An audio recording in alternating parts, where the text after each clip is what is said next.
Welcome, welcome.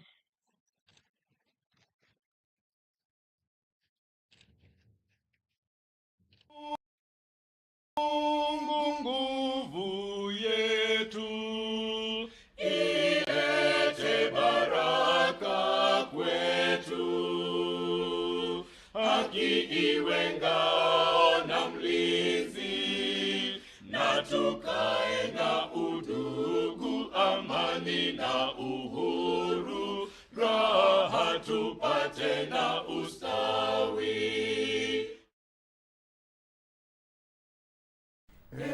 Mungu twaomba uilinde Jumuiya Afrika Mashariki, tuwezeshe kuishi kwa amani, tutimize na malengo yetu. Jumuiya yetu sote tuilinde, tuwajibike, tuimarike, umoja wetu ni nguzo yetu, idumu jumuiya yetu.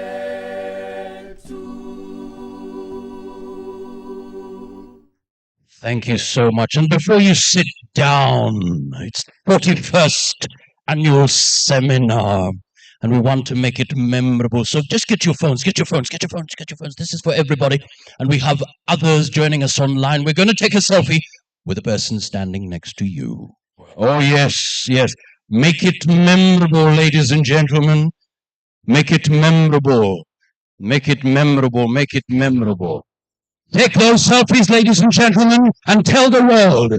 Accountants are meeting, and they're asking the big question, what is our contribution to national growth and development? And there is a resounding response. Look at that. From Pride Inn to Sarova White Sands here in Mombasa, we're saying Asante Sana. Once you take that photo, post it. ISPAC 41st SEM, annual SEM. ISPAC 41st annual SEM. Once you're done, you can kindly take your seats. Well done. Why don't you give yourself a resounding big round of applause? You made it. You made it. Right Honorable Dr. Moses Wetangula, karibu sana. Makofi tafadhali. You may kindly take your seats. Thank you so much. FCPA Nancy Gadungu, good to see you again. Asante sana.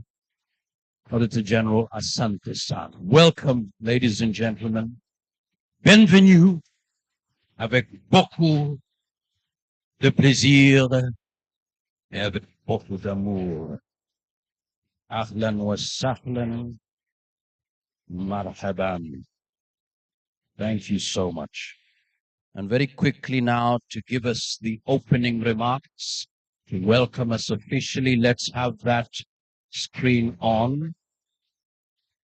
Let's have the screen on as we welcome her to talk to us. Ladies and gentlemen, please.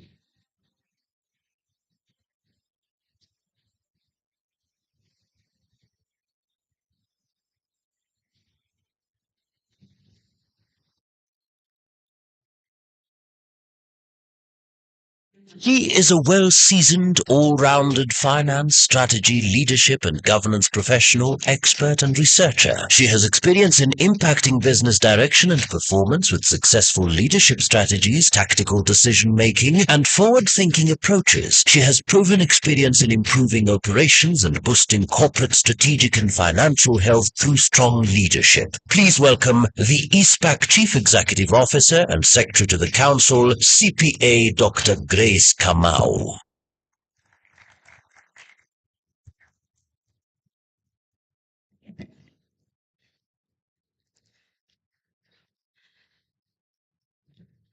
Our chief guest, the Speaker of the National Assembly, the Right Honorable Moses Masika Wetangula, the Attorney General, Republic of Kenya, Honorable Justin Muturi, the Cabinet Secretary, National Treasury and Economic Planning, Professor Njuguna Ndung'u, the Auditor General, Republic of Kenya, FCPA Nancy Gathongo, the Principal Secretary, State Department for Parliament Affairs, Office of the Prime Cabinet Secretary, CPA Eulalia Rono, Your Excellency Honorable Abdul Swahid Sharif, Governor Mombasa County, Your Excellency FCPA Fernandez Baraza, the Governor of Kakamega County, Honorable Members of Parliament and former Members of Parliament,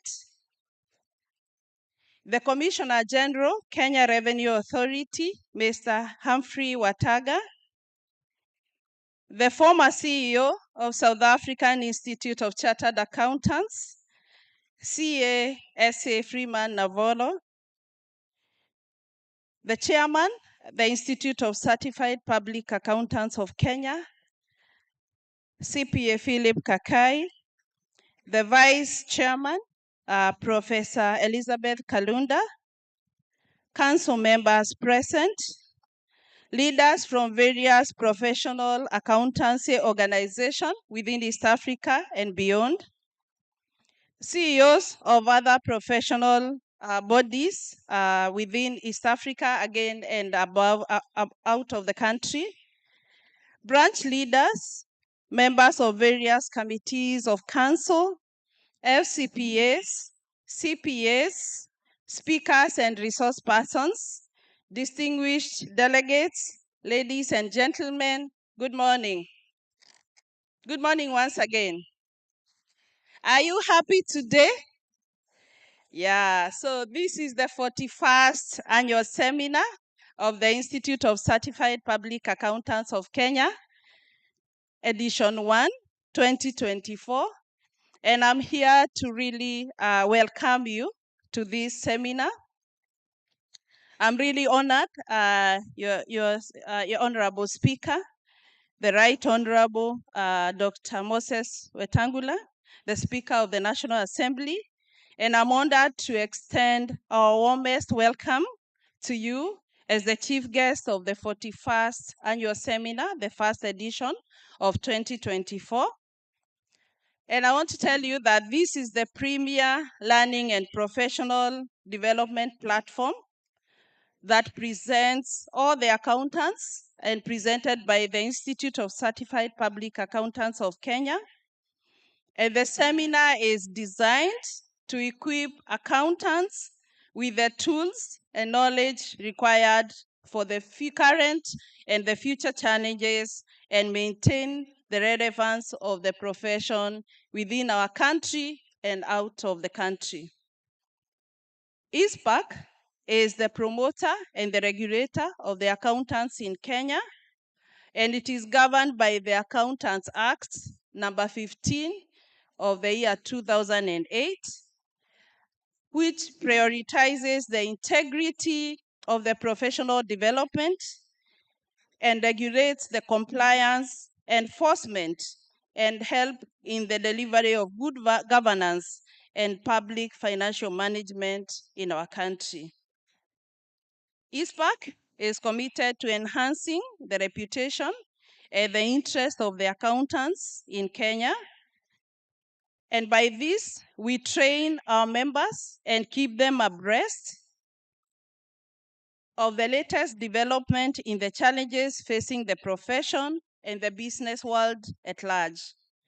At the same time, the Institute fosters ethical conduct and professional practices among all accountants, and they are expected to comply with all the professional standards, the applicable rules and regulations, and upholding the professional values of credibility, professionalism, and accountability in the trust in all their dealings. Dear esteemed delegates and honorable speaker, ladies and gentlemen, I'm pleased to announce that this year marks 41 years, and therefore we are celebrating our 41st anniversary since we started gathering together as accountants to look at the issues that are facing our profession and how we can contribute to the economic development of our country by our professionalism. In this year's seminar, we themed it Accountants' Professions Contribution to Economic Growth and National Development. And as ISPAC chose this theme, this was aligned to the increasing role of accountants in ensuring that we are not just working and doing our work, but we are intentional in contributing to the economic development of our country and the globe at large. Accountants are often considered vital business advisors and partners, crucial in identifying and managing critical business risks and opportunities, and meet the expectations of accountants, therefore must have essential skills and attributes that includes foresight, insight, agility, adaptability, and resilience. By consistently demonstrating these qualities, accountants can provide the valuable guidance and supports to our clients, including helping them navigate through the ever-changing business landscape and achieving their goals and objectives. And in short, what we are saying is that essential players in the successful business are the accountancy role as trusted advisors and partners at the forefront of strategic decision-making process.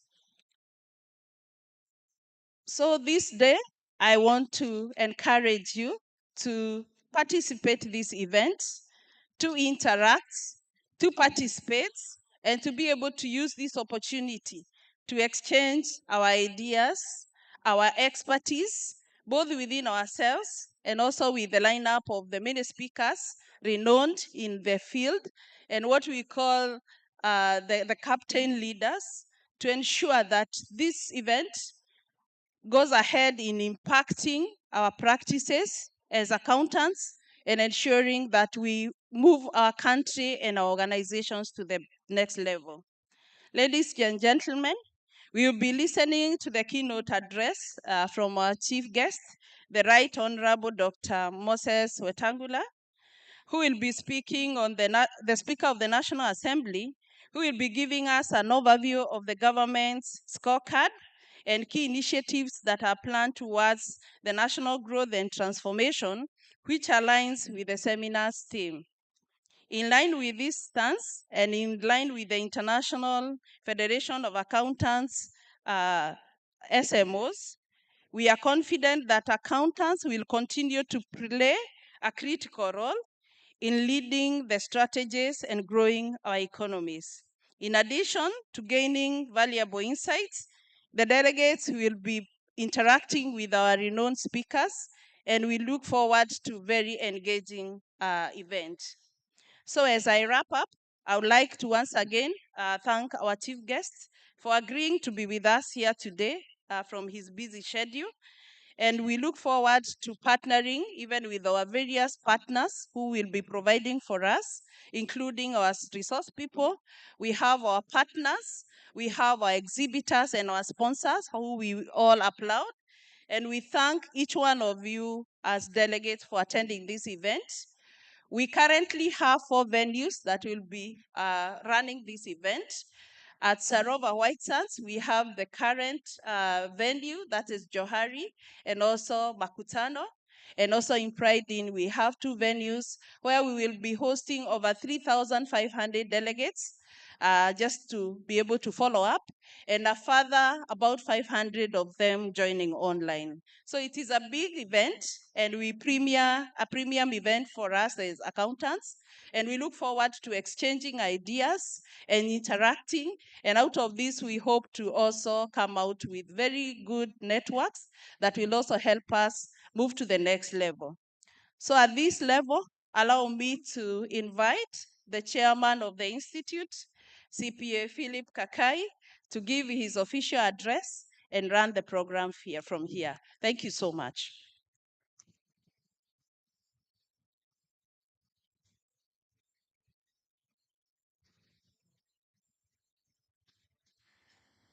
He has over 20 years of extensive experience in leadership, financial accounting and management, budget management, audit and project management, gained from both the public and private sectors. He is an Assistant Director of Finance at the Judiciary in charge of revenue and deposits and serves in various policy and administrative committees of the Judiciary. Please welcome the ISPAC National Chairman, CPA Philip Kakai.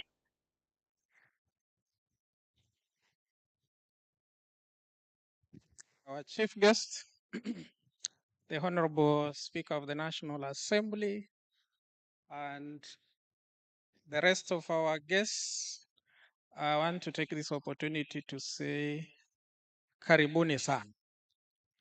And before I get into my official remarks, Honorable Speaker, allow me to introduce to the congregation and yourself the Governing Council of the Institute.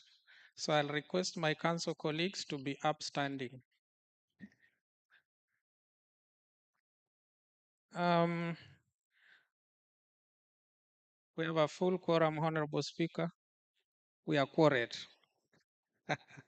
So on the far end is CPA Matthew Mukisu Wakoli, representing the Capital Markets Authority on the Institute's Council. The next is FCPA Hesbon Omolo, an elected council member who has just been re-elected for his second term. The next one is FCPA Georgina Malombe, an elected council member who has also just been re-elected for her second term. And because of election, I want to recognize a newly elected, is not a member of council yet, but it's important he put in a very strong fight.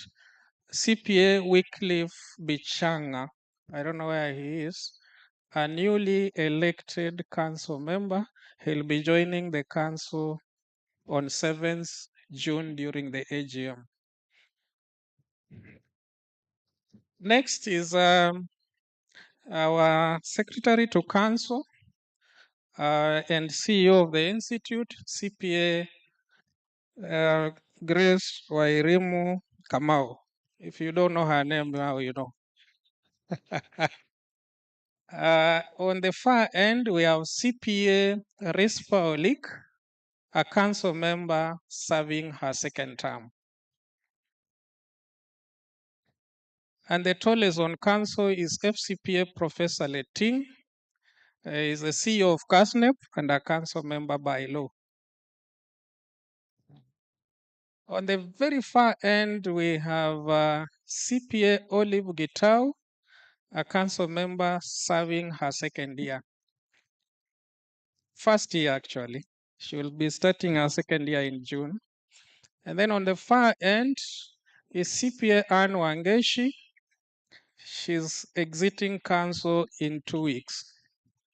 She has served council so well for 2 terms, 6 years continuously as a council member, having come from the branches. She served in the Central Rift branch as a chair and finally as a council member. And she's being replaced, if I may use those words, by CPA Wycliffe Bichang. And last but not least is the vice chair, CPA Professor Elizabeth Kalunda, who is serving her second term and as her first term as the vice chair. You may sit. And our Honorable Speaker and our chief guest, I want to recognize a special group within the family of ISPAC who have made us be what we are.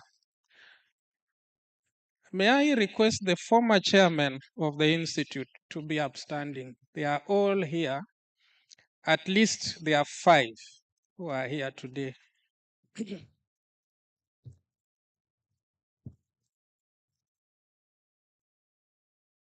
On the very far end is FCPA Benson Okundi. He was the 20th chairman of ISPAC. Thank you very much for joining us. Next, the photographers, take note of this. This is FCPA Rose Wairimu Mwaura. She was the 23rd chairman of ISPAC and the second lady to be the chair of the institute after Rose Ogeka. And we have CPA Julius Mwatu, FCPA, sorry, Julius Mwatu. Julius Mwatu was the 22nd chairman of the institute and is here today in this occasion.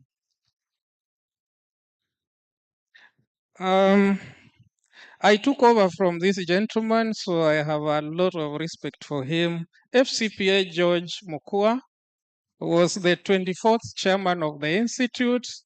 Karibu sana Bwana Mkua, FCPA, karibu sana. Thank you so much for handing over peacefully. So thank you very much. And we in this congregation, we shall have the 20th, the 21st, the 22nd, the 23rd, and the 25th chairs of the institute. So the 21st chairman of the institute will be joining us later. His Excellency Fernandez, FCPA Fernandez Baraza. So you can see, Honorable Speaker, our history. We don't run away from the institute thereafter, and we take care of our retired chairman. So thank you very much. I also want to recognize the delegates from the East African community who are represented here. And we have delegates from the Institute of Certified Public Accountants of Rwanda. You may be upstanding just to know that you are here. Rwanda, they are coming big. I'll talk about it. Uganda, so we have the chairman. They call him Presida. And we have the CEO of the institute there. They are all Kenyans, but Rwandans in a way. So thank you very much for coming. The Institute of Uganda, anybody? NBA Tanzania? Oh, they are in Pridin. The Institute of Somalia. The Institute of they are in Pridin. So I'll stop at that so that we are able to move on. Now, Honorable Speaker, we operate 9 branches, so we are in the Coast branch. I want to recognize the presence of the chairman of the Coast branch, newly elected, less than 24 hours.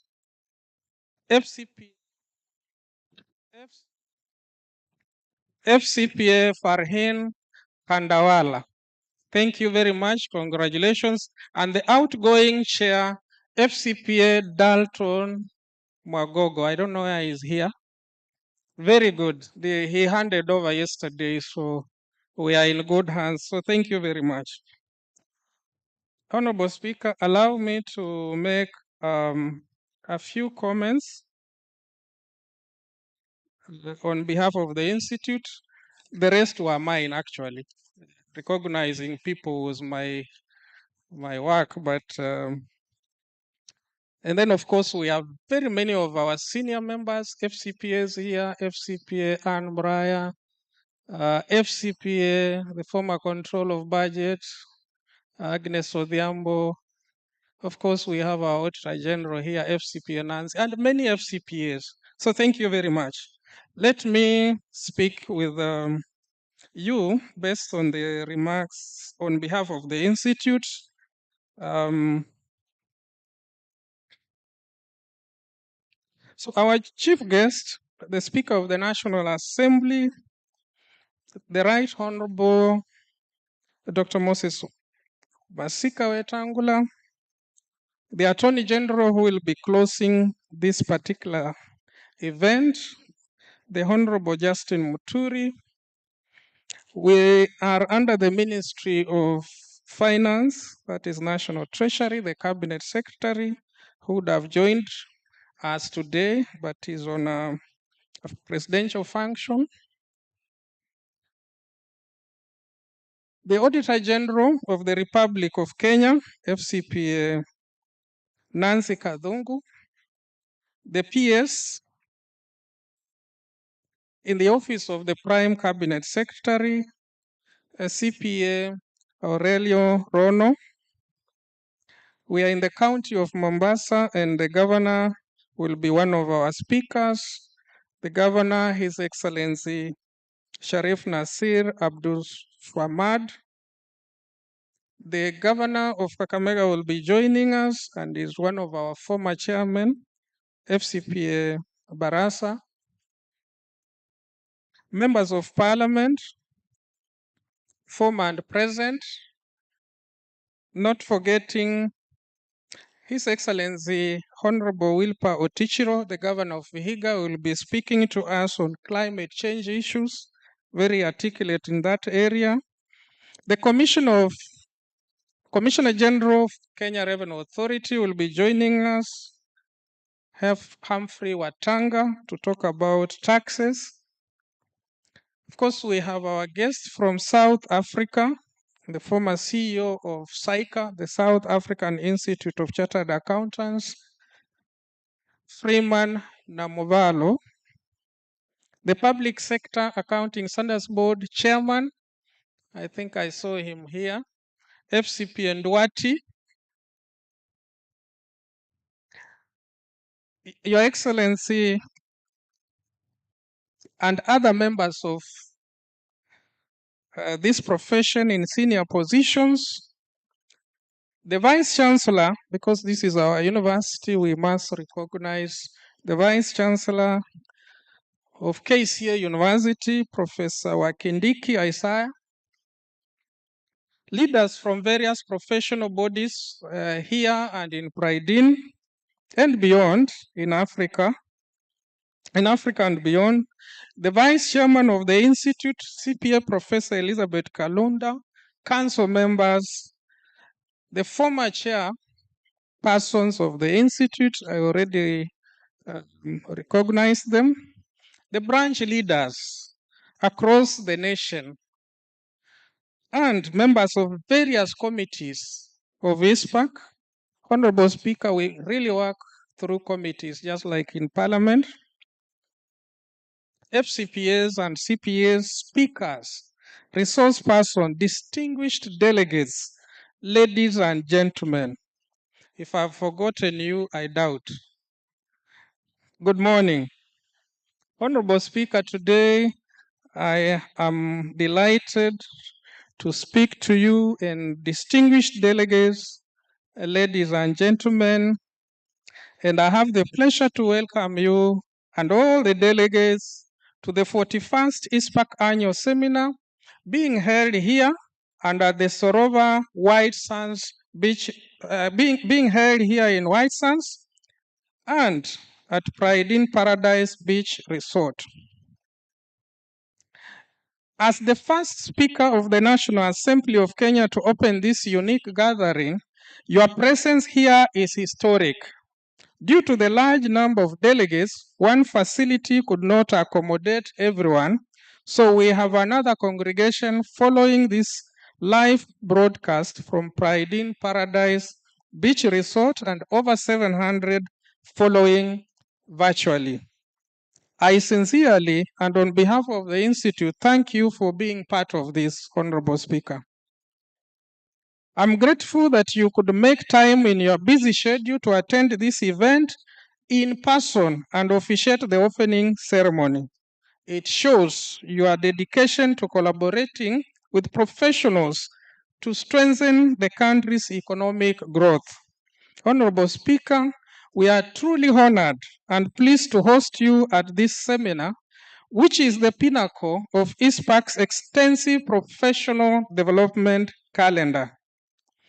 Honorable Speaker, distinguished ladies and gentlemen, as you may be aware, the Institute of Certified Public Accountant is a statutory body that is mandated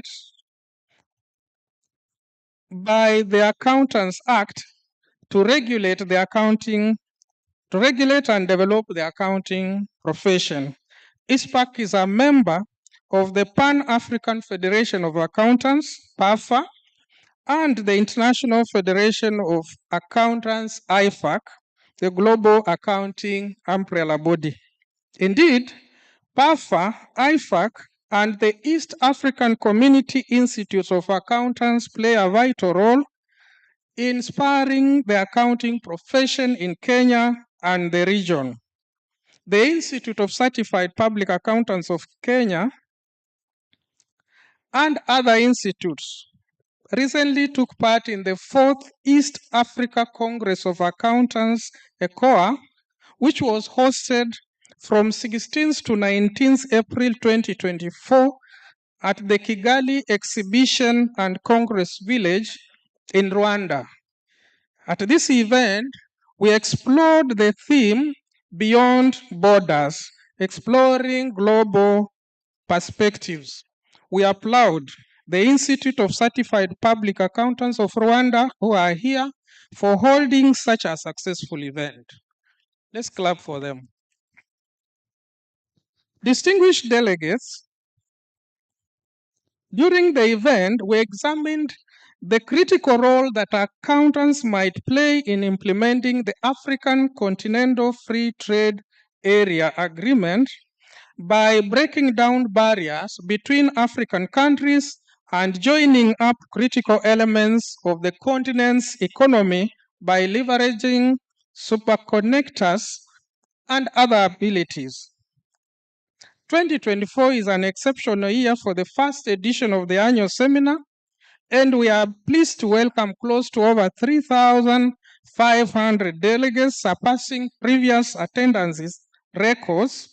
And this achievement is a testament to the seminar's continuing relevance as one of the region's largest congregation of accountants. Distinguished delegates, we extend our utmost gratitude to all speakers, sponsors, partners for attending and supporting ISPAC's 41st annual seminar. Thank you for your endorsement and trusting us. Delegates, the ISPAC team has created a seminar program covering the latest developments in accountancy profession, financial accountability, and the economy, and we have invited impressive speakers lined up, including the Honorable Chief Guest, the Right Honorable Moses Wetangula today.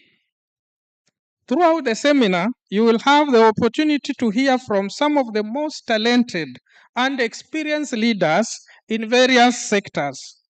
It is almost an honor for us to welcome representatives from our sister professional accountancy organizations and from the East African community and beyond, including the International Sustainability Standards Board, PAFA, the Pan-African Federation of Accountants, ISIPAU, Institute of Certified Public Accountants of Uganda, the Institute of Certified Public Accountants of Rwanda, OPC Burundi, the Somali Institute of Public Accountants, the National Board of Accountants and Auditors in Tanzania.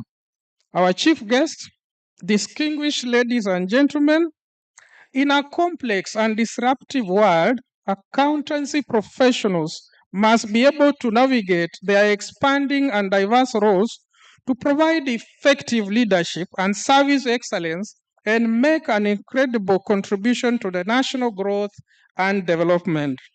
Accountancy is crucial to a country's solid financial infrastructure.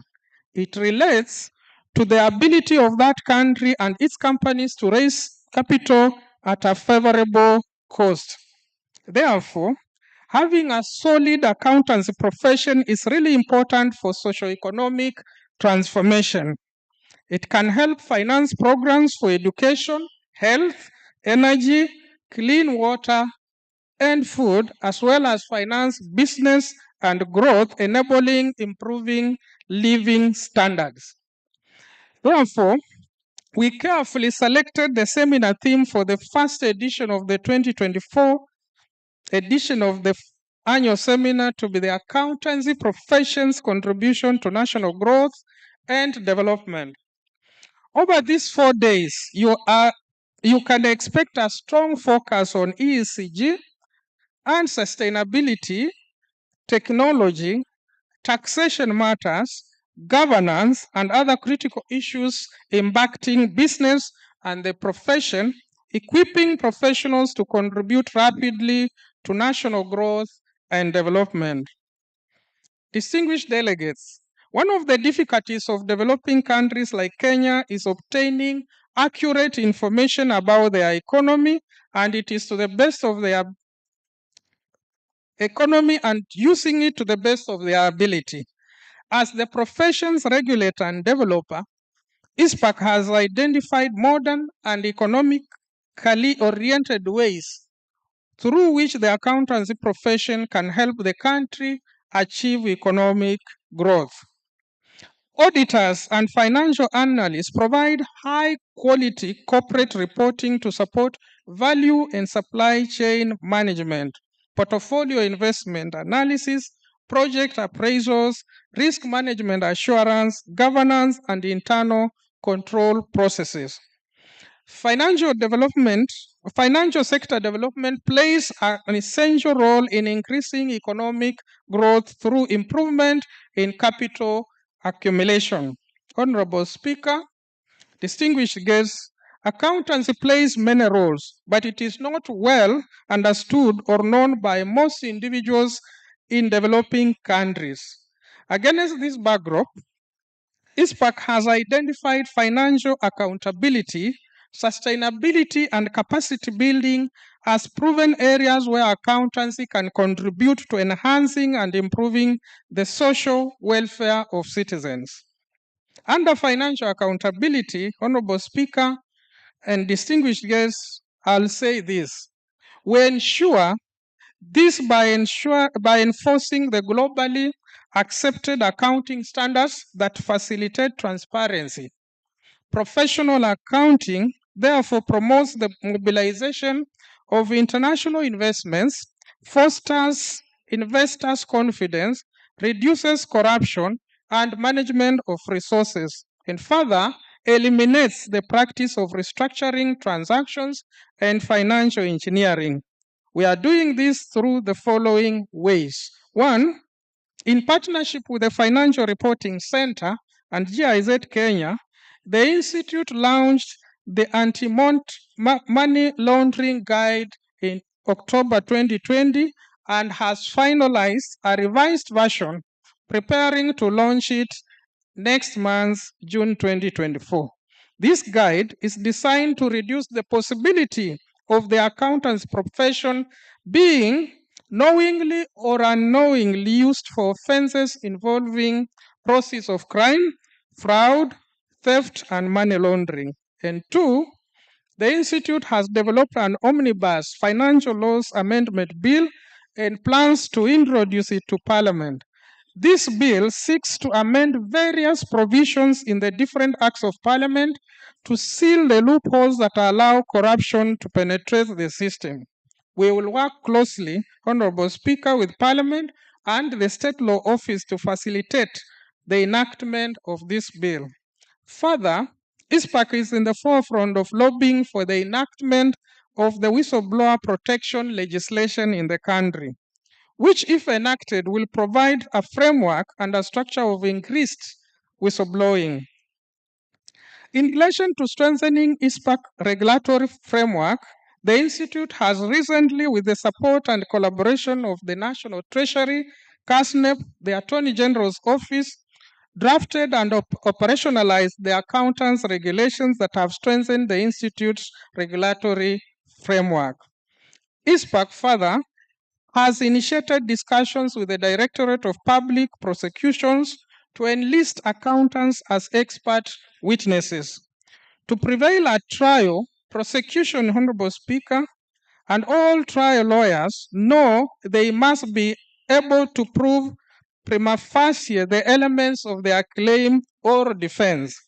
Certain claims, such as accounting multi-practice, may require the opinion of an expert in the field to prove the occurrence of a breach of the standard of care to assist the investigator, prosecutor, and the court or the jury in arriving at various conclusions or judgment. From training and experience, accountants have skills that can link several accounting issues in complex cases and unravel the missing links. Honorable Speaker, ladies and gentlemen, on sustainability, allow me to say this. One, the recent unprecedented crisis of floods that our country has faced, as well as the recent devastating drought our country faced, the worst in 40 years after 5 consecutive failed rain seasons, is a direct consequence of our failure to protect our environment, resulting in the painful effects of climate change we are witnessing today. Our country is poised to remain in this cyclic crisis for a long time unless and until we confront the threat of climate change. Our climate action agenda is informed by the sad reality that our country's future remains threatened until we restore our degraded ecosystems, including forests, rivers, and wetlands. We must therefore remain committed to confronting this challenge head on. We must prioritize environmental conservation efforts and implement aggressive reforestation and wetland restoration programs. Scientific evidence, Honorable Speaker, indicates that restoring natural habitats is our best defense against escalating weather extremes. At ISPAC, we have identified climate change and environmental, social, and governance issues as a game changer which will reset the national business ecosystem. You will agree with me that national development plans, to a large extent, depend on sustainability. Sustainable development is a process of change in which the exploitation of resources, the direct investments, orientation of technology, and institutional changes are in harmony and enhance both current and future potential to meet human needs. However, this needs to be measured and reported concerning integrity through quality information. Taxes, subsidies, rating and benchmarking, voluntary codes, tradable permits, and stakeholder interests are mechanisms and activities constituting an accounting infrastructure which promotes language sustainability. As an institute, we recently paid a courtesy call to His Excellency, the President of the Republic of Kenya, Dr. William Ruto at State House, Nairobi, who hailed ISPAC for its underpinning role in sustainable finance and reporting on effects of climate change through reinforced collaborative efforts with the Capital Markets Authority, Public Sector Accounting Standards Board, the National Treasury, and the Nairobi Securities Exchange on joint adoption of the new standards, the IFRS S1 and S2, that the International Sustainability Standards Board issued. We look forward for more of such conversations with like-minded stakeholders. We also want to encourage our members to continue planting as many trees as possible because this will contribute mainly to helping address climate change effects that are troubling our country. Ladies and gentlemen, on capacity building and professional development, allow me to say a few comments on that. Undoubtedly, one area which gives huge impetus to national development is the long-term continued process of development involving the capacities of individuals, institutions, and governments. The institute plays a role in building the government's capacity, thus enhancing its ability to collect revenue, promote prudent financial resource utilization, to foster public participation and civic engagements by constitutional processes. We have made recommendations to the establishment of a tax policy committee domiciled in the National Treasury that includes different critical stakeholders from government, private sector, and professional bodies with a responsibility to, among others, one, ensure effective coordination of all key players and stakeholders for the attainment of policy objectives. 2, enhance compliance with the policy. 3, provide recommendations informed by research on changes to any tax law. And lastly, to initiate the review of the policy. Honorable Speaker, our only plea to the government is to implement and operationalize the national tax policy and apply it in the finance bill to help achieve a balanced approach to the 2024-2025 national budget. Honorable Speaker, I'll repeat this. Our only plea to the government is to implement and operationalize the national tax policy and apply it to the finance bill to help achieve a balanced approach to the 2024-2025 national budget. We did a lot of research on this, worked with the National Treasury, and Parliament approved the national tax policy. But looking at what is coming out through the finance bill, it seems it's not completely considered. I urge the government also to address the narrow tax base challenge, administrative constraints, low tax morale, and complexity in taxing emerging digital economy by adopting a single identifier of all persons, digitizing government processes, collaborating with both levels of government, enhancing transparency and accountability of public expenditure to boost revenue mobilization and enhance economic efficiency. Over the years, ISPAC has faithfully engaged in the budget making process by submitting proposals to the budget policy statement to Parliament, engaging in county fiscal affairs through robust branches, and developing compelling proposals to Kenya's tax revenue and administration. Honorable Speaker and distinguished guests, I confirm that the Institute has already engaged the National Treasury Budget Team to review the Finance Bill 2024-2025 proposals. We shall, and we have always been making submissions to Parliament soon on any time proposals are put forward. And we are happy to inform the Honorable Speaker that this time the National Treasury engaged the Institute before the Finance Bill was brought to Parliament. Of course, our input was picked 1, 2, but the rest were not. We have put together a team of experts who will help in the pre- and post-budget analysis to assist Wanjiku Onekesa in understanding the budget and its implications for her life. Again, in capacity building, we support state departments, national governments, county governments to ensure they follow various internationally recognized financial reporting standards.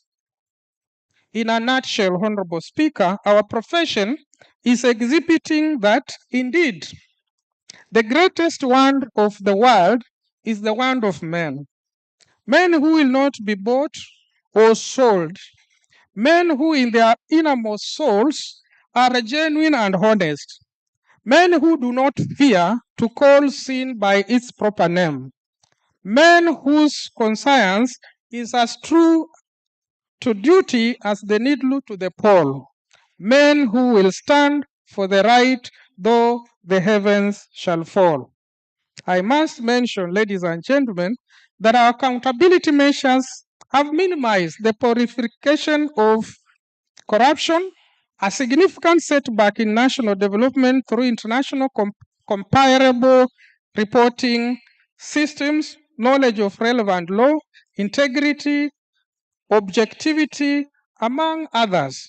Indeed, accountancy is the heart of capacity building, and a vital accountancy profession in Kenya is essential for economic development and economic confidence, both in the public and the private sector. Honorable Speaker and distinguished ladies and gentlemen, accountancy is essential for Kenya to improving living conditions, and as Abraham Lincoln would once said, the best way to predict the future is to create it. Ladies and gentlemen, allow me to conclude my remarks, and I would like to thank all our distinguished speakers, sponsors, partners, everybody who has collaborated once again with us to deliver this seminar. I would like also to express ISPAC's appreciation to our delegates again for attending this particular seminar in large numbers. You inspire us to do our best, and we hope to exceed your expectation in this particular seminar. On that note, I wish you an eye-opening, productive, and enjoyable seminar. Thank you, and may God bless you. It is now my honor and privilege to invite the Principal Secretary, State Department for Parliamentary Affairs, Office of the Prime Cabinet Secretary, and our very own CPA Aurelia Rono to give her remarks. Thank you.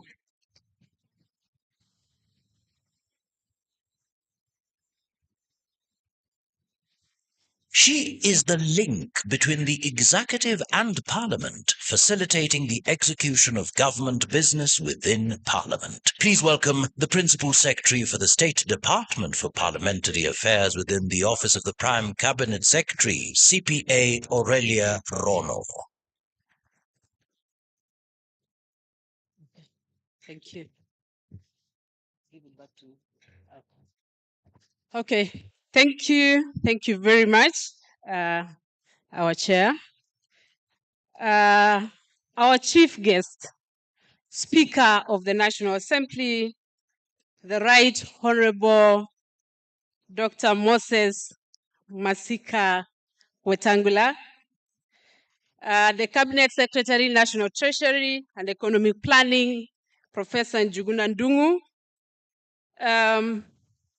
the Excellency governors who are going to join us later, Excellency Sharif Nasir, Governor Mombasa County, His Excellency FCPA Fernandez Barasa, Governor Kakamega County, honorable members of parliament who are present, honorable former members of parliament present, Auditor General FCPA Nancy Gatungu, Commissioner General Kenya Revenue Authority Mr. Humphrey Watanga, Chairperson Public Sector Accounting Standard Board FCPA Pius Duarte, Chief Executive Officer ISPAC CPA Dr. Grace Kamau,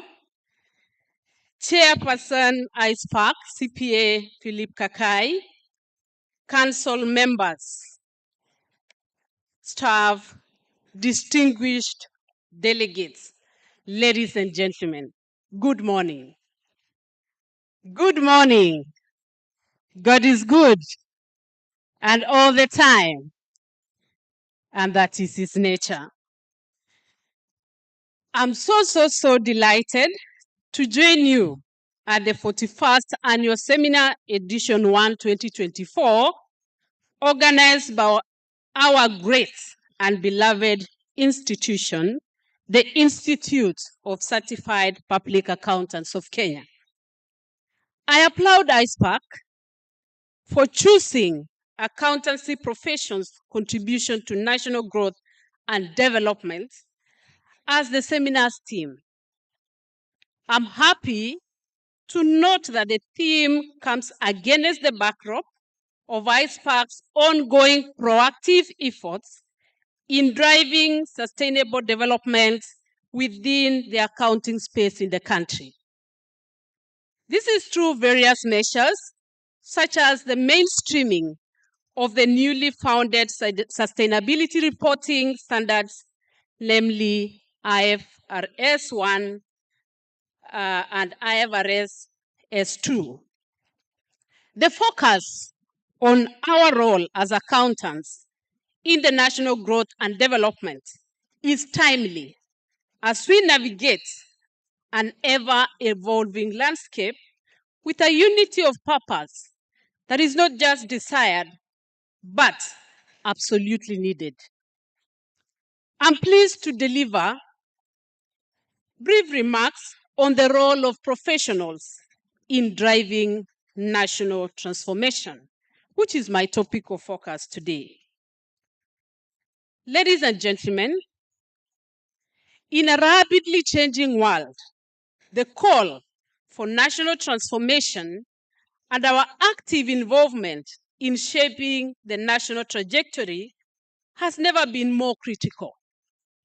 It is a collective responsibility for all of us, a responsibility that transcends the divides of political representation, public service, and the echelons of the proverbial corporate ladder. Mahatma Gandhi urges us to be the change we wish to see in the world. This timeless call to action means that national transformation doesn't solely rest on the shoulders of governments or elected officials. It thrives when individuals from all walks of life step up, take initiative, and actively engage in making a difference. From grassroots activists to teachers shaping young minds, from entrepreneurs creating wealth and jobs to community leaders advocating for social justice, to accountants providing strategic leadership in the application of public resources. Every contribution counts. Regardless of whether one holds a position of authority or not, we are all agents and leaders of transformation in our various spaces. John F. Kennedy, his words resonate deeply in this context. And I quote, "Ask not what your country can do for you, ask what you can do for your country." These words challenges us to change our focus from the self-interest that so preoccupies the human soul to the collective good. These words reminds us that our nation is not an abstract entity, but instead a living organism shaped by the collective actions and aspirations of its people, including its professionals. To effect meaningful change, we as professionals must first therefore recognize that leadership is not confined to corporate boardrooms or political chessboards.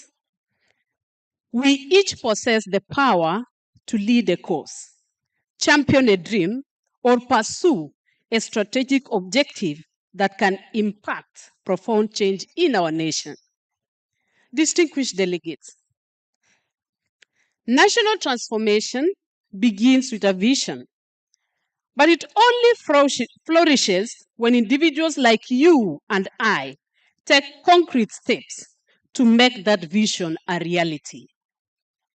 It's about advocating for equitable policies, championing social causes, and working tirelessly to improve our fellow citizens' lives, because we can use our knowledge to improve people's lives. So then, what is our role, especially from the point of view of the accounting space that we are certified in? Let me start by observing that in today's dynamic global business environment, professional accountants are increasingly sought after, actively leading and transforming organizations across industries and regions. Some of us are now referred to with the beholden title of captains of industries. The demand for these professionals has surged, driven by the recognition that individuals with a comprehensive grasp of business operations and a robust finance and accounting foundation play pivotal roles in steering organizations through challenges and identifying opportunities. Effective business partners with unique skills are indispensable. Their values come to bear as business grapple with the shifting economic and geopolitical environments, as well as the complexities of digital transformation, sustainability, and climate transitions. Evolving tax administration and compliance regimes have also emerged as key drivers of demand for these unique skill sets, as various countries, including ours, respond to local and international trade and fiscal realities. In this context, the role of professional accountants extend beyond traditional financial responsibilities, positioning them as key leaders, shaping the trajectory of organizational success. Accountants are poised to bring transformation by incorporating sustainability into business planning and financial targets, as well as linking cost and quality targets with sustainability targets. In step with these emerging areas of practice, accountants can leverage green financing opportunities to enable investment in sustainability initiatives, including renewable energy. Ladies and gentlemen, my second observation is that the need for a nation's leadership to keep the doors of dialogue with its professionals open cannot be overlooked. Similarly, the need for professionals to keep themselves plugged into engagements and conversations of national importance cannot be overlooked. These are twin concepts that underpin a free and democratic society where participation of the people, transparency, and accountability are realities and not mere words crippled in our books. My clarion call to this effect is that even as we pursue the best we can be to ourselves and our families, let's also pursue the best we can be to our country. This can be interpreted as the selfless commitment of our skills and expertise to much needed areas of national impact. The opportunities here are almost infinite. Write books, write articles, critique proposed policies, critique proposed bills, review current practices, caucus, petition authorities, seek out your representatives with proposals. The list goes on. Thirdly, ladies and gentlemen, just as they are significant to the national government, accountants are a significant profession in transforming our county governments. With capacity building remaining a key ingredient in realizing the fruits of devolution, accountants are uniquely placed to offer expertise that is necessary for the transformation of resource utilization at the grassroots, thus creating real value for wananchi.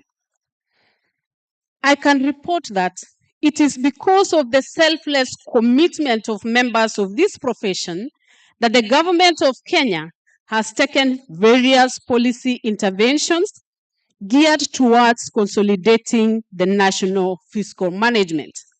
For example, the government has approved the implementation of TSA, that is a Treasury Single Account System for government banking.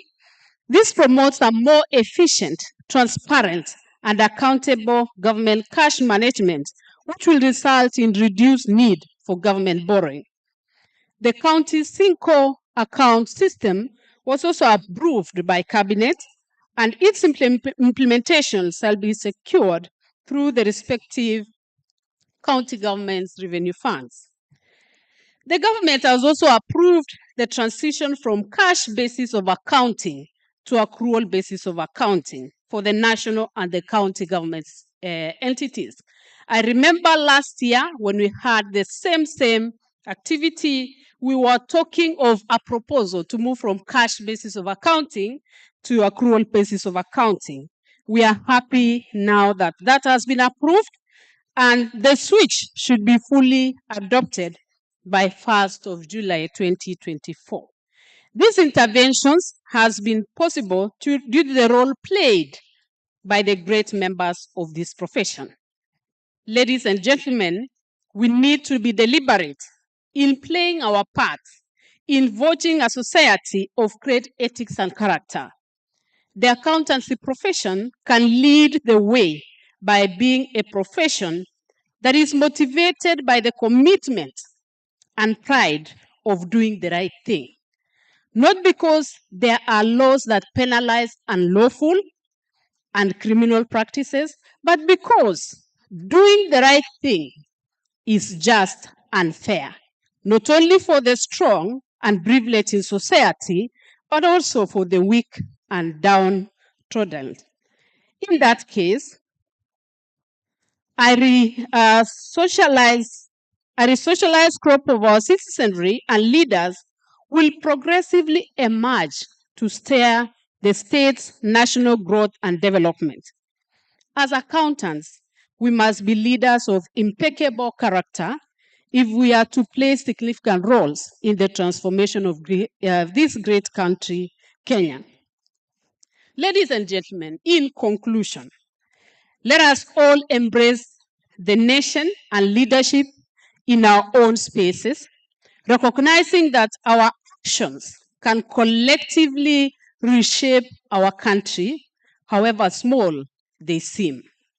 As we reflect on the words of Mahatma Gandhi and John F. Kennedy, let us remember that the power to positively impact the growth and transformation of country lies with each of us.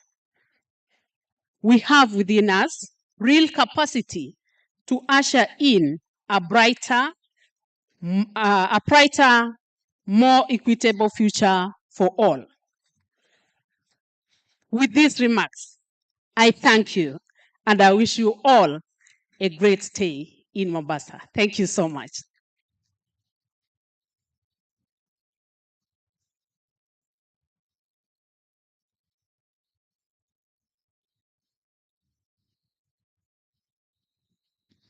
Thank you very much, CPA Rono, PS, Office of the Prime Minister.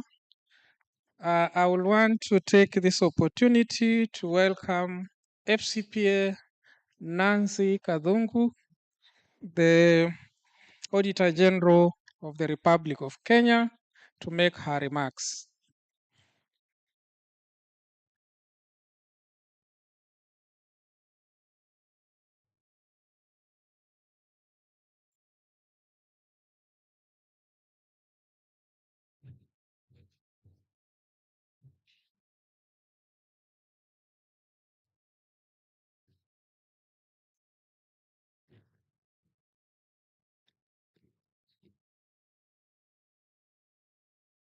the Speaker of the National Assembly, the Right Honorable Dr. Moses Wetangula,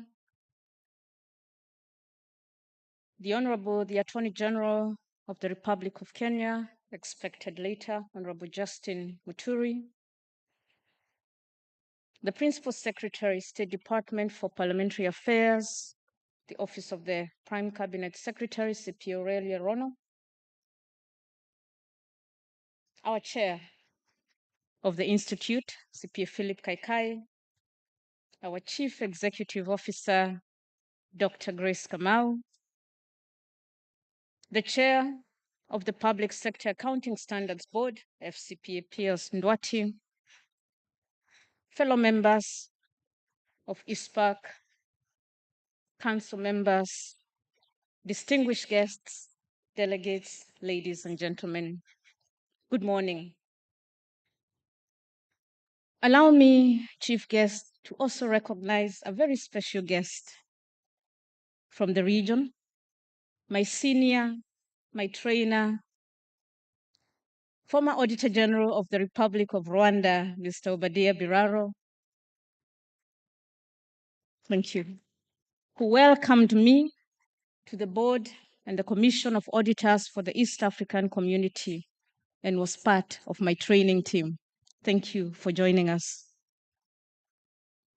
I wish to start by thanking the Institute of Certified Public Accountants of Kenya for inviting me to be part of this annual seminar. And I appreciate the Institute for always partnering and collaborating with the Office of the Auditor General, which is one of the biggest employers of professional accountants in Kenya. I will not speak figures today. I will continue on the theme that has been set, and I will speak to the hearts and minds of accountants with regard to national growth and development. This year's theme on accountancy profession's contribution to national growth and development is very timely. The accountancy profession's voice is now more critical than ever, as we are currently faced with evolving socioeconomic landscapes and emerging global challenges such as devastating impact of climate change and crippling public debt.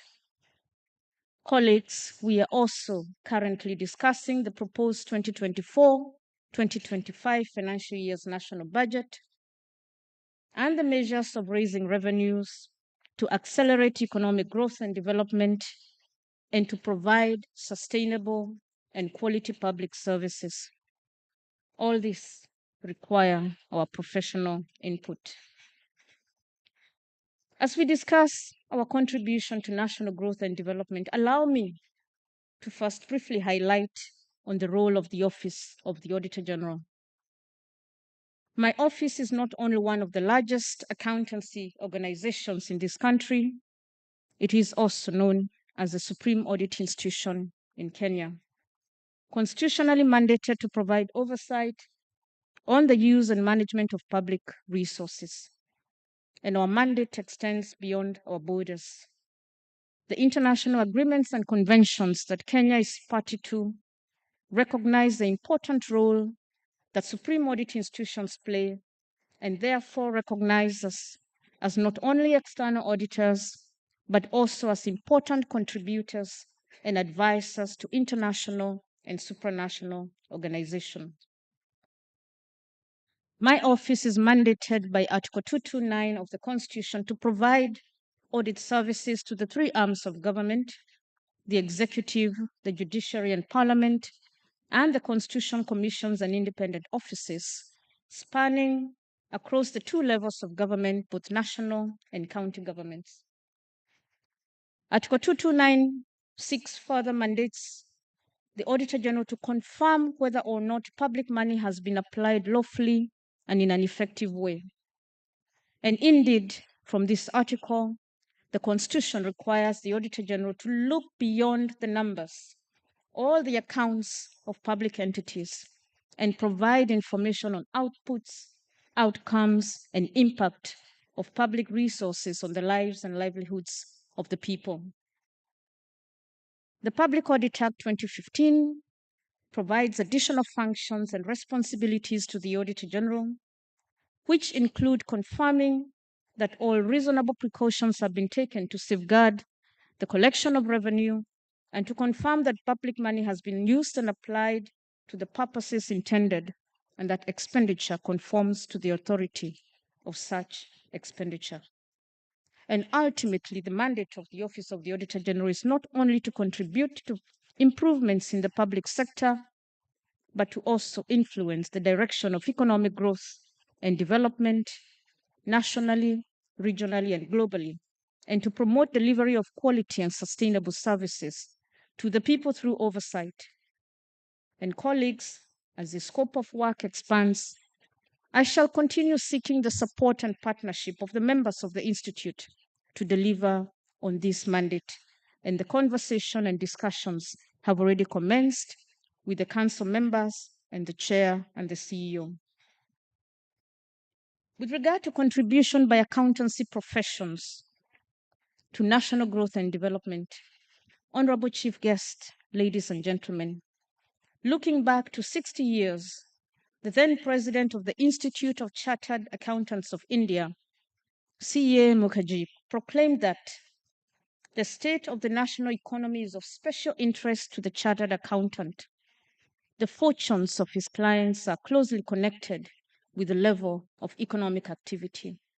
And I believe this holds true even today. Indeed, the mandate of our professional body, ISPAC, states that the Institute plays a critical role in promoting standards of professional competence and practice amongst members of the Institute and providing advice to the Cabinet Secretary responsible for finance on matters relating to financial accountability in all sectors of the economy. And this shows the critical role we play as professional accountants in the accounting ecosystem. We have a role to drive good financial management practices. We have a responsibility to promote accountability, transparency, and good governance across public and private entities where we provide our services. We shoulder the responsibility of ensuring that the economic and financial system remains healthy and is not plagued by malpractices. We are the pillars of a sound economic system in our country as we provide the information needed to make informed decisions concerning investments, concerning resource allocation, and concerning economic policy. And I was glad to hear that the Institute is playing a role in the discussions on the Finance Act or Finance Bill. And therefore, colleagues, we are partners with the government and the private sector in nation building. We have a strong mission to build an economically strong and robust society. Ladies and gentlemen, allow me to give a snippet of some of the emerging areas that we can enhance our contribution on as the accountancy profession. Excuse me. Starting with the economic growth agenda. This week, colleagues, in our newspapers and general media, including social media, the discussions have all been about the national budget and the 2024 finance bill. However, I have had several theories being thrown in there, some highly thought-provoking and requiring attention, others quite extreme and alarmist.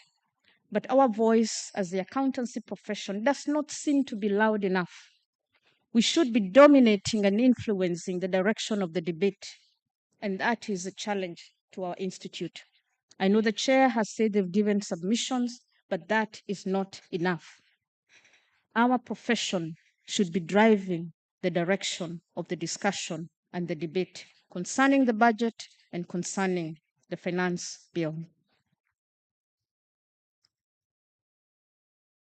In the current economic context, as accountants, we can play a key role as the torchbearers in nation building.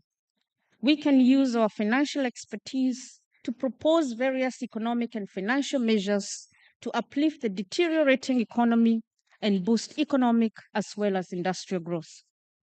We all know that one of the critical roles played by the government is to look at the aggregates to decide fiscal, monetary, and other foreign and domestic economic policies. All this required data that has a common denominator, and the common denominator is accounting information. We are the ones to discern and advise the government and the citizenry on the budget and revenue proposals. We are therefore expected to be always alert and, as the younger generation says, woke, ensuring that we are always ready and updated with developments and amendments, changes in tax provisions, corporate laws, fiscal laws, and changes in our accounting standards. Ladies and gentlemen, a country's economic planning is closely tied to its national accounting decisions. Macro and micro fiscal planning is an economic process that relies heavily on the information we as accountants collect and analyze at the grassroots of public and private entities. When the financial information accumulated at the sectoral levels is inaccurate or unrealistic, the proposed development programs for such sectors is likely to be distorted. This can lead to significant detriments, including losses in terms of funds, time, and opportunity costs, where the sector plays a critical role in national development. I encourage you, my fellow accountants, to partner and collaborate with other professions like economists, who tend to play major roles in providing scenarios, trends, and statistical models that have an impact on the planning and budgeting of our resources. The data the economists use should be accurate, should be reliable, and should be comprehensive enough to enable realistic forecasting. And credible data can only be provided by accountants. Indeed, we should not be having supplementary budgets, supplementary 1, supplementary 2, supplementary 3, if the economists who drive the budget process rely on the data that the accountants provide, and if the accountants are at the forefront in decision making. And probably I would go as far as proposing that can we have more accountants in the National Treasury when it comes to the budget process. Another highly important area of contribution is in assisting the government maximize revenue collection, the debate that is currently dominating the headlines. Kenya's total tax income as a percentage of GDP has significantly decreased, falling from 18.1% in the fiscal year 2013-2014 to 14.1% in the fiscal year 2022-2023. And this reduction intensifies the strain on budgetary expenditures, leading to an expanding fiscal deficit and necessitating increased borrowings to address the growing revenue gap. Non-payment of taxes and tax evasion are major impediments to achievement of the desired tax revenue. The accounting professions who are employed as or who work as tax consultants should not resort to tax evasion, however loyal you are to your employer or to those who give you tax advisory business, but rather engage in providing tax education and ensure that due taxes are paid by the entities and individuals. This is an area where the integrity and professionalism of accountants must come into play. This is where our ethical conduct is critical. If you are at the forefront in assisting your employer to evade paying taxes through creative accounting or exploitation of inadvertent loopholes, then you directly contribute to the slowdown of economic growth and, by extension, the lack of future business growth and earnings of your employer. And worse still, the lack of provision of continuous quality services, both to the current generations that include yourselves and to the future generations who include our children. It is a lose-lose situation for all, both now and in the future. Accountants are champions and agents of change in the achievements of public financial management reforms. Ladies and gentlemen, accountants have long been the agents of change in organizations when it comes to public financial reforms and sustainable initiatives. We are, or we should be, at the forefront. The government, through the National Treasury, has directed that all public entities transit to accrual-based accounting starting July 2024. As accountants, we should be at the forefront in championing, adopting, and providing guidance to this transition. This will improve transparency in government financial management and performance, including full disclosure of assets and liabilities, full disclosure and accounting for payment arrears, which we like referring to in Kenya as spending bills. It will enhance management of assets and increase accountability in resource allocation, reallocation, and utilization. This will also lead to improved and quality financial information to support good governance and informed decision making. It is our role as accountants to ensure that we transition smoothly and swiftly and that we follow the accounting standards. It is the role of accountants to spearhead training or capacity building for those who need refresher courses in accrual accounting. And here we must partner with both the public and private sector to ensure accurate and comprehensive data is transitioned, including undertaking the requisite reconciliation. The Institute must be involved in the transition journey. Another area that we need to be fully involved in, colleagues, is on climate action and climate financing. Climate change is an urgent, global, and systemic issue that can threaten the sustainability of organizations, markets, and economies. As an accounting profession, it is important for us to build knowledge and capacity of accountants to advance the sustainable development goals and be the global voice on climate action. As individual accountants and employees of our organizations, we should embrace climate action practices and be part of the solution. Professional accountants in their various roles at governance, strategic, and operational levels have a significant contribution to make in assisting governments, capital markets, and businesses to develop and implement plans for climate change mitigation and adaptation. We should be at the forefront of encouraging green budgeting, green accounting, and green auditing practices in our organizations. We should not be the ones being mentioned when it comes to greenwashing practices. And some of the areas we can be involved in here include providing objective data and insights to help organizations set and achieve appropriate emission targets, contributing to efforts to integrate climate change risks into governance, strategy, finance, and operations, and in enabling reliable and decision-useful climate-related information. We need to be involved in delivery of insights on the financial impacts of climate risks and how this will relate to revenues, expenditures, assets, liabilities, and financial capital.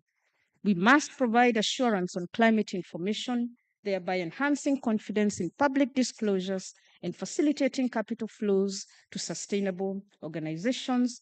And we must advise on potential changes in tax laws, dealing with emissions regulations, and assist in fulfilling evolving tax requirements impacted by climate change. We cannot be left behind.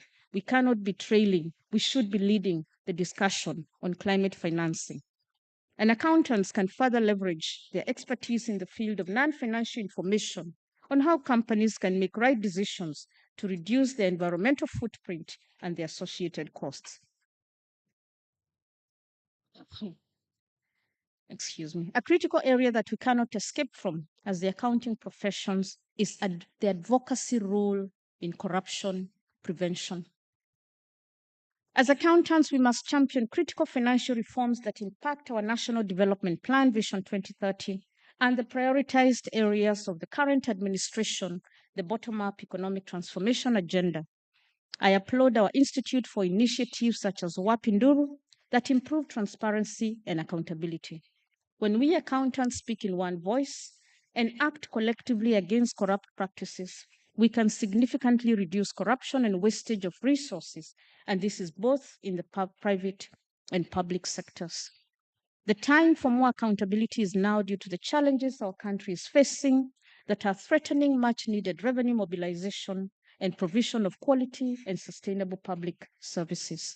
Challenges that make our country extremely vulnerable to economic shocks. Accountants are at the forefront, or the frontline professionals who could and should be the braking system on inappropriate actions taken by our organizations, and with those brakes extending in some situations to whistleblowing. I have said it before in this forum.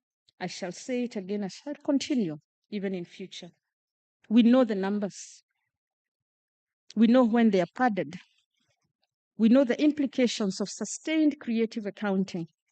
We are the ones used through various forms of coercion, threats, and intimidation, and sometimes, unfortunately, willingly, to cover up corrupt activities in the books of accounts, to hide malpractices, and to ensure the corrupt get away with it.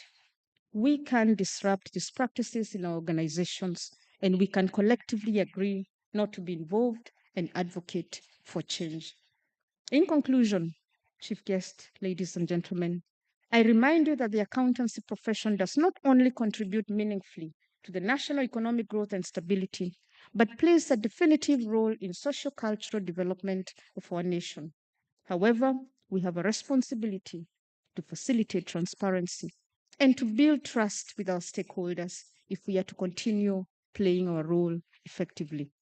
As aptly captured in our national anthem, let all with one accord in common bond united build our nation together. We therefore need to continuously support our country's national development through our involvement in making informed decisions by producing regular and accurate reports that are in accordance with the accounting standards. We need to ensure we practice integrity in our financial communication. Let us keep pushing forward the economic agenda of our nation and playing the role of advisors and partners in building our economy. It is for us now and for our children in the future. I thank you.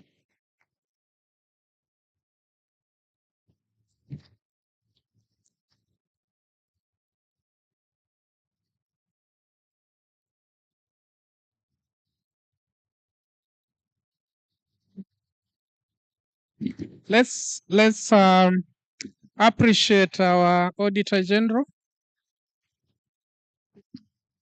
Thank you very much, FCP Nancy Kadhungu. She's always with us whenever we call upon her to give us some insights from the auditor's perspective, and we take that advice very well. Tumpigie makofi tena. Now the time and the hour is here. We have our chief guest, the Right Honorable Speaker of the National Assembly, coming up to give us his remarks and officially open this congregation. We may be upstanding as the Speaker of the National Assembly comes on board.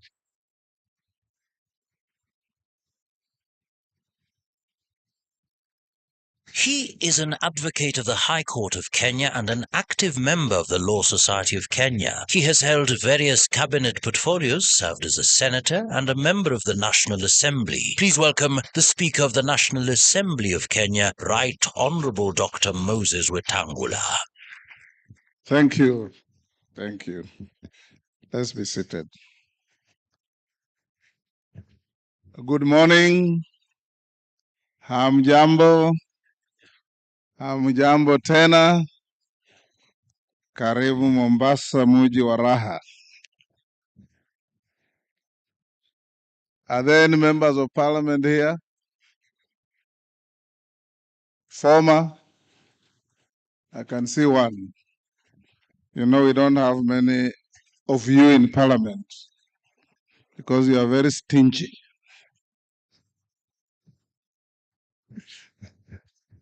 You don't part with your money easily to convince the voters to vote you to parliament. So we have other professions that go to parliament. Chairman of ISPAC, Bwana Philip Kakai, your CEO, the Auditor General. Allow me to ride on all the protocols as established ably by your CEO, Dr. Grace. My colleagues will be coming, Justin Muturi, my university classmate and roommate, Professor Ndungu, and I've seen many other dignitaries that will come to talk to you. I was invited here by your leaders to come and join you in this very important seminar, bringing together great minds, men of figures, women of numbers, that do a lot to help turn the wheel of our economy. Distinguished guests, ladies and gentlemen, it is a great honor and pleasure for me to be here for the 41st annual seminar for the Institute of Certified Public Accountants of Kenya. Allow me to commend the Institute for organizing this annual seminar, whose theme is to deliberate on accountants' profession's contribution to national growth and development. This seminar comes at a time when, as a country, we're experiencing various economic challenges which undoubtedly require concerted efforts towards developing innovative solutions. Accounting is a noble profession which touches on the crux of the financial soundness of every institution and indeed a country. The drafters of our Constitution espouse Chapter 12 of the 2010 Constitution on public finance in recognition of the central place that public finance management plays in the economic, social, and political development of a country. Article 201 of the Constitution in particular provides for the principles of public finance, which guide all aspects of public finance in the Republic and include that there shall be openness and accountability in financial matters. The burdens and benefits of the use of resources and public borrowing shall be shared equitably.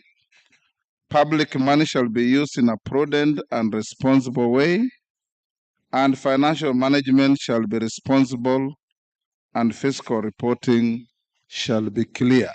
I think this is a point that has been very clearly elucidated by the Auditor General.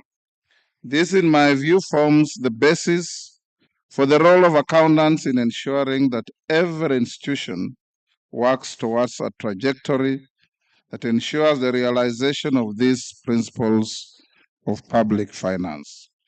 The accounting profession is hence the engine that propels the country towards responsible financial management.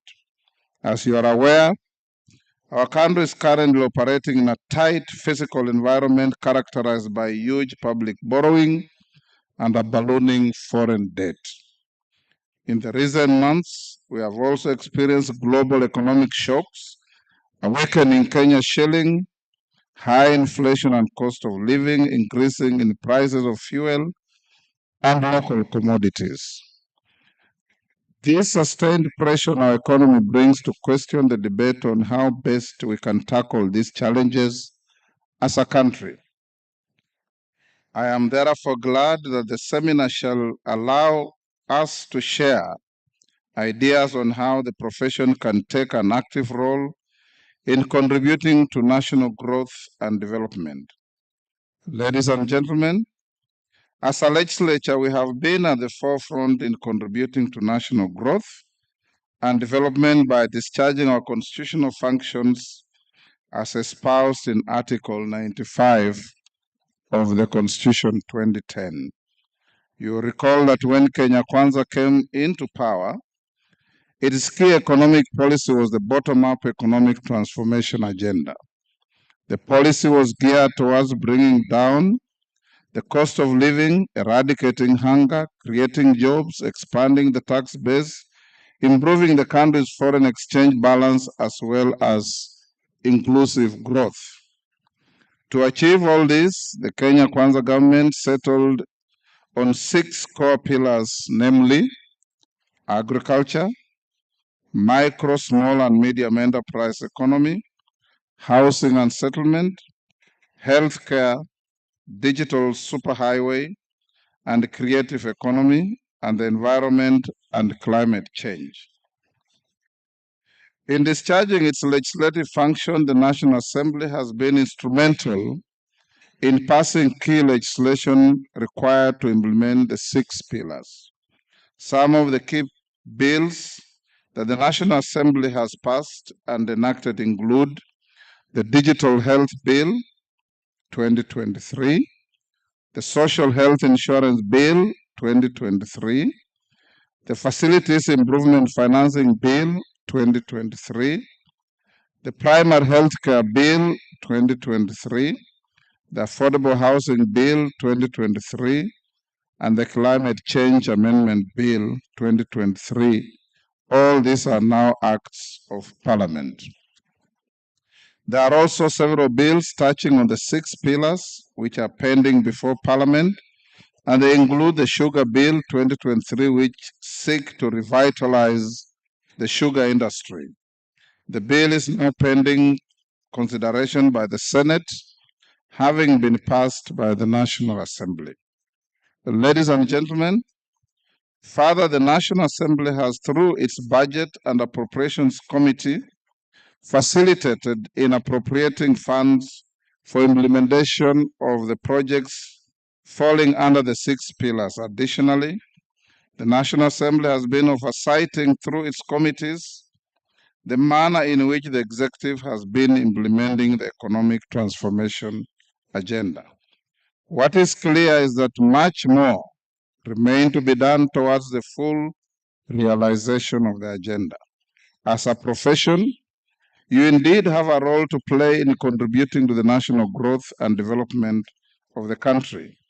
This, however, calls for the profession to take a more active role in offering advice or services on economic and financial matters. Looking at the Accountants Act Cap 531, which establishes the Institute, I note that Section 8 of the Act spells out the role of ISPAC to include not just promoting standards of professional competence and practice among its members, but also to advise the Cabinet Secretary for Finance on matters relating to financial accountability in all sectors of the economy. This undoubtedly places the Institute at the center stage of advising on economic and financial matters. Ladies and gentlemen, bringing this point closer home, as you're aware, the National Assembly Departmental Committee on Finance and National Planning is currently considering the Finance Bill 2024. The bill has proposed a raft of amendments to various tax laws, which has attracted debate among Kenyans. This should be an area that the profession should take a lead on in advising the committee on the implications of each of the proposed amendments to the tax law. This, in my view, would be a direct contribution by the profession to the national growth and development of the country, as sound taxation laws are certainly a catalyst to economic development of the country. Most importantly, there is need for the profession to contribute and offer possible solutions on how best we can lower the cost of living for Kenyans and reduce public debt. The Budget and Appropriations Committee of the National Assembly is also presently grappling with the deadlock that has arisen in determining the equitable share of revenue. There exists a dispute on the appropriate quantum to be allocated to counties, with the National Assembly proposing 391 billion Kenya shillings and the Senate 415 billion Kenya shillings. This has been a recurring issue in each and every financial year.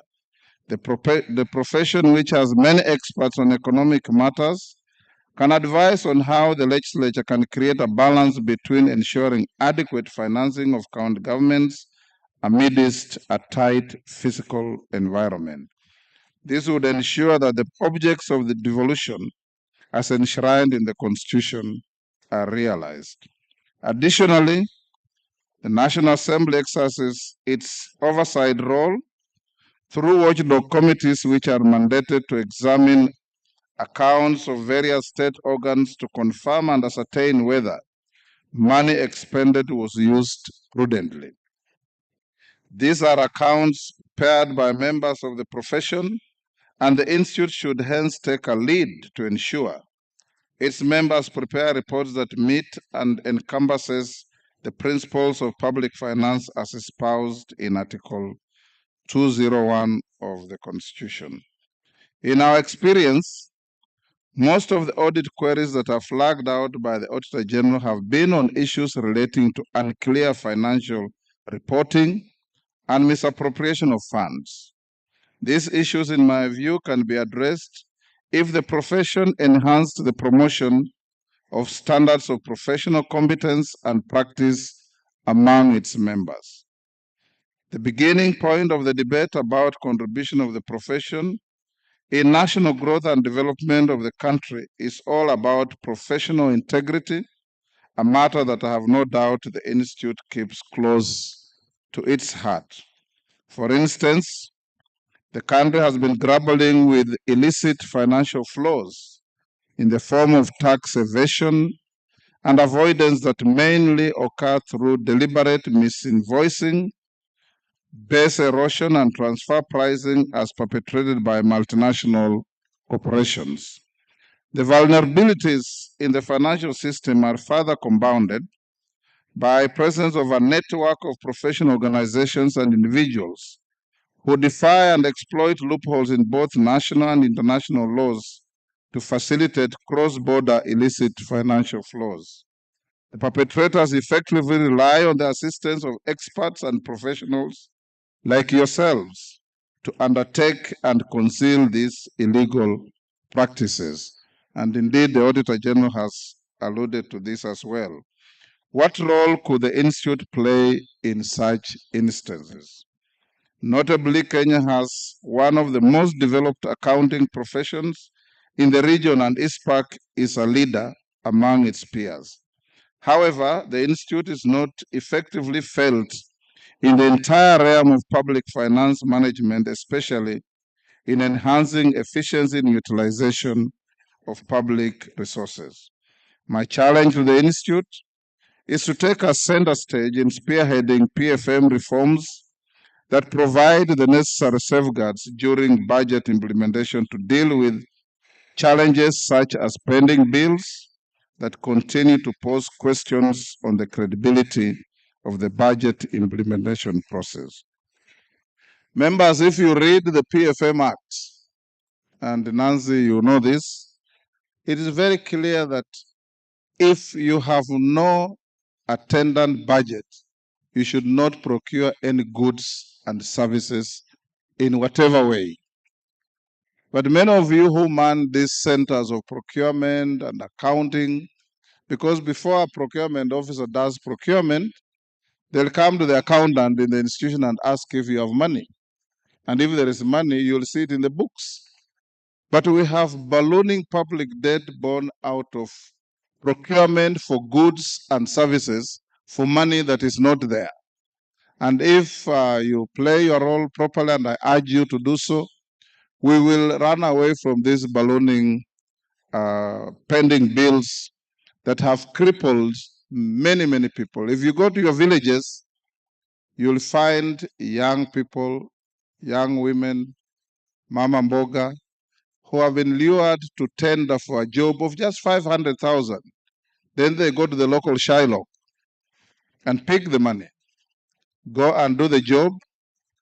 The Shiloh is charging interest of 10% per month, meaning they're charging 120% per year. 3 years down the line, Mama Mboga is not paid. The Shiloh comes, removes windows from their house, removes iron sheets from their house, and they do all sorts of crazy things. So I urge you, Chairman, and your team, to help the country in ensuring that at whatever level, whether it is at the devolved units, at the national level, our accounting officers, who are largely your members, should not procure any goods and services until and unless there is an attendant budget provided for it. Honorable members, Kenya has one. I had gone that. Finally, I note that under the Accountants Act, the Institute is also mandated to conduct research into financial matters. Most of the economic policies in developed countries are informed by think tanks and research conducted by professional bodies such as yourselves. This should be an area the Institute may consider exploring further in seeking to guide the country accordingly on matters of economic transformation and growth.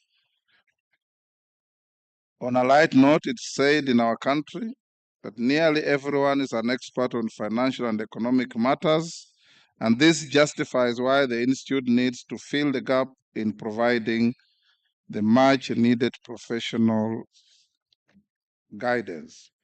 What is clear, however, is that we all have a role to play in promoting the national growth and development of our country. This calls for collaborative efforts between the Institute, its members, and all relevant stakeholders. Honorable members, the Institute needs to go beyond its prescribed functions and see how best its members can also contribute in the governance of the country. Indeed, as you may be aware, recently the National Assembly passed the Independent Electoral and Boundaries Commission Bill number 10 of 2024. The bill is presently before the Senate for consideration. The bill seeks to constitute a selection panel for appointment of the members of the IEBC. Notably in this bill, Chairman, the selection panel shall now constitute a wide spectrum of stakeholders and interest groups, among them one person nominated by the Institute of Certified Public Accounts. We've noticed that every time we have electoral challenges and disputes, there are hardly any people who have expertise on numbers. We have lawyers, we have politicians with various backgrounds, and I hope that you will send a person with proven competence, proven integrity, and a person who will be able to help restore, in part, credibility in our electoral processes. The bill included experience in accounting as an additional professional qualification for appointment as a member of the Independent Electoral and Boundaries Commission. This testament is that the accounting profession has indeed a role to play in the governance of this country, including matters relating to our elections. I wish to underscore our commitment as Parliament towards working together with the Institute to a more prosperous country. I have no doubt that together we can move our country to greater levels. Honorable Chairman and your members, I also want to encourage you. In my profession, the legal profession, we offer extensive pro bono services in the country. Under our laws, people charged with capital offenses, especially homicides, must be represented regardless of whether they have money or not. We now have a wide range of areas of accounting services that are required from you. You know, we have the JSS, junior secondary schools, where capitation funds are going to a large number of schools. We have the devolved units. We have CDF money going to do work in the lowest levels of villages. I know the Auditor General has a vibrant office, but I also know that she has limitations in terms of staffing and many other things. I want to encourage you as our professional accountants to also donate at least 10% of your time per annum to offer pro bono services up to the villages where you come from. Imagine a situation where a primary school teacher whose school now hosts JSS. Primary schools have not been handling much public funds. Now the government is sending to a school 4-5 million shillings to a teacher who knows no bookkeeping, who knows no accounting, who knows no procurement, who knows nothing about accounting. He's just a teacher. And we all have gone through the hands of very competent teachers with those limitations.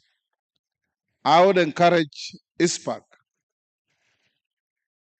not to play the role of morticians to come around and say how money has been stolen, but to create and develop a template that can be used in these institutions.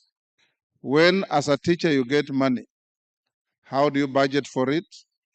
How do you procure for goods and services? How do you keep your books? And how do you respond to audit queries when eventually auditors come around? Sometimes people are blamed and even go to jail, not because they have stolen any money, but because they have not kept the records properly. We have offenses called fraudulent false accounting, entering wrong records, and all those kind of things. So I want to encourage you. I see all of you are very young people. I want to encourage you to tickle your patriotic nerves and get down there and assist our country. Equally important, I want to encourage you as accountants, like Mwadegu here, to come to Parliament. We need your brains in budgeting, in post-budget expenditure auditing. I have very few members of your profession in Parliament. I made a joke that probably, to go to Parliament, and I've been in Parliament from 1992, you need a lot of open hands. You need to go to the villages and be the ATM, be the funeral undertaker, be the midwife, be everything. Your neighbor gets his wife pregnant and watches her grow for 9 months. When she's ready to have a baby, he walks to you, the MP, and says, you pay for it. And you don't pay for it, you'll never see their vote. So come into this madding crowd and join us to circulate money around the country quickly to get people have the best of your brains, because you are the intelligentsia of our society. Let me finish by telling you one or two small jokes. A man walked to a doctor and said, Doctor, I have a serious problem. The doctor asked him, what is the problem? He said, every time I think about something, within minutes, I don't remember. The doctor asked him, exactly when did you start having this problem? He asked the doctor, which problem?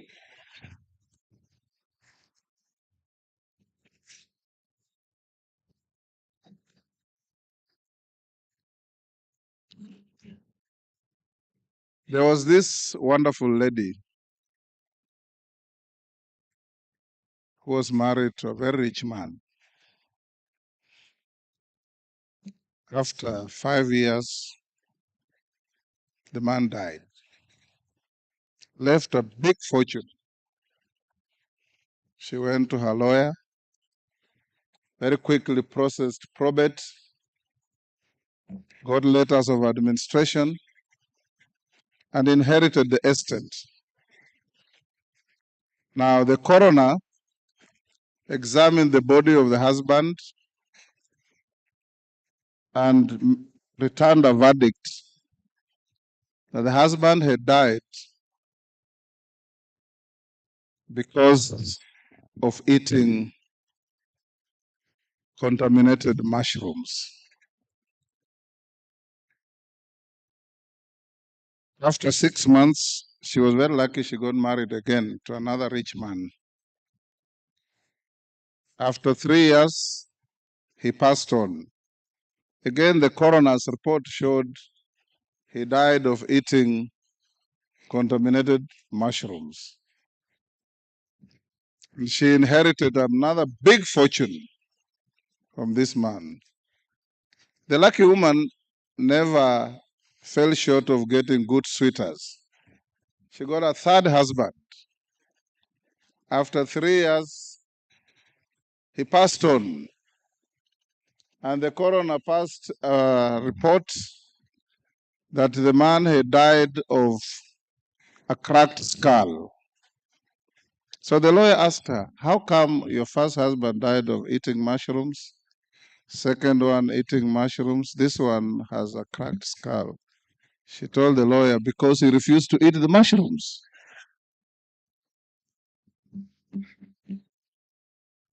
Ladies and gentlemen, allow me to have this singular honor to now declare your 41st seminar officially opened.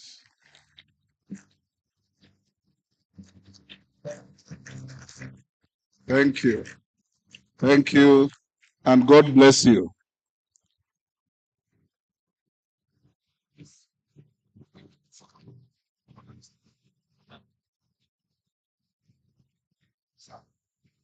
Wow. Okay. So questions first before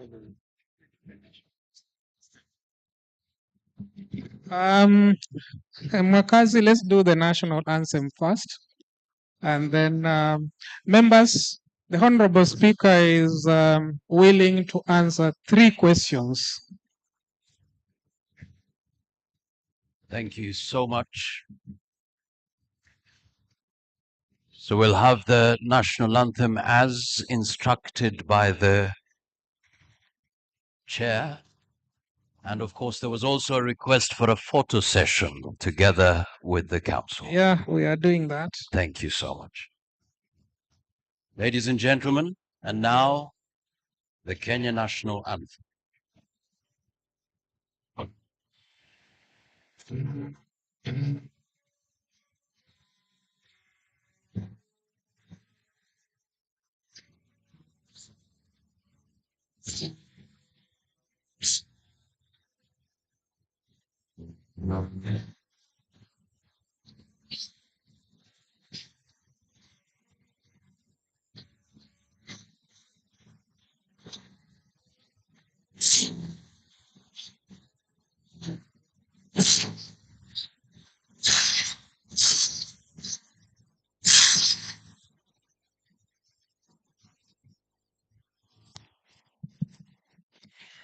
So thank you. You may take your seats. You may take your seats. Now we'll give, he says, only 3 questions, maximum 4. Mwakazi, you can help us get the mics across. Yes. The microphones, please. Mics. And you can also Mics. use the Menti spot. Okay. The first question, FCPA Ringera, a mic there. Be brief. Thank you, Chair. Okay. Let me appreciate You it. look the same. Thank you. We are brothers. Thank you, Chair. It's not a question per se, but a compliment to our speaker. We have remuneration order for the accountant that has been lying in Parliament for so long. Remuneration order that has been lying for so long in Parliament. And my request to you is that we have quite a number of qualified accountants whom, when they are employed in organization, they are paid as less as 15,000. So in terms of achieving accountability, we must also be able to anchor in law for us to have a remuneration order and where we are supposed to start once you are a certified public accountant. So we beseech you, Honorable Speaker, together with your team and to the also majority leader, Honorable Kimani Ichung'wah, because he's a finalist, to be able to assist us to pass that remuneration order. Thank you. Thank you, Honorable Speaker. Don't answer that question. I'll take care of it. There is no remuneration order in Parliament. there is none. But he's raising the issue of the pay to an accountant vis-a-vis the work he does, the starting pay. But there is no remuneration order in Parliament, so we will be coming, and we are taking it up even with the Honorable Attorney General. What happened was we did a study as an institute, came up with a remuneration order, but the competition authority stopped it. Apparently, we were shocked that after they stopped the remuneration order for accountants, they approved for engineers later. So that's a fight we have. And of course, lawyers, you have the way you bill and the way you get your money. So we are on it again, and we shall be knocking doors between your office and that of the Attorney General, because again, we got an advisory when we were doing our regulations that we leave that one out because it's a matter, and that advisory came from the Attorney General's office. So it's a matter that is really paining the profession. Members, we have had a discussion with the Honorable Speaker. The Council will be meeting the Honorable Speaker in the coming days for a detailed engagement. Some of these issues will be ironed out. And we have also submitted a memoranda on quite a number of things to the Honorable Speaker today morning. That's why we delayed to start. Thank you very much. But Honorable Speaker, take it up. You could respond in whichever way you look at it. Thank you. Thank you so That much. is the first question. The second question we have. This side. Then, of course, Yes, we have yes. Pride in. Yes, but remember, we also need gender. Our ladies. Okay. Proceed. Yeah, Mr. Speaker, sir. My name is CPA Charles Tunga.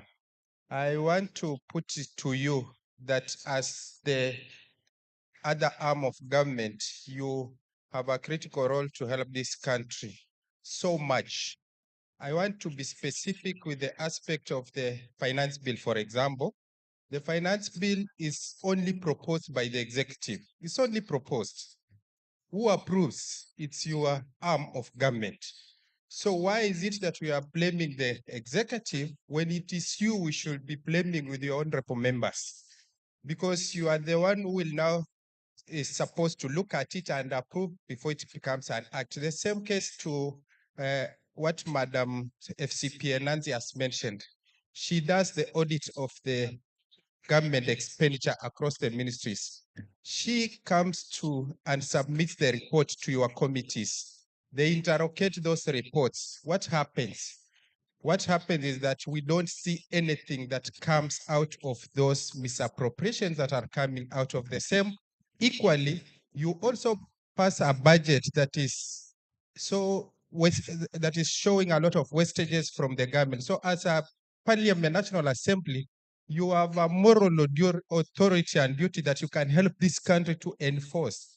Maybe I propose one, that this is an institute of eminent professionals here. Why can't you have a task force from here to help you digest the finance bill and also help you guide your committees in matters of interrogating the expenditure from the Auditor General, so that your members, whom you are saying majority are not maybe informed with numbers, they can now be able to help the country so that we avoid wastages and improve efficiency in government service delivery. Thank you. Thank you. Thank you very much. We have Pride in. Pride in. This is for Sarova.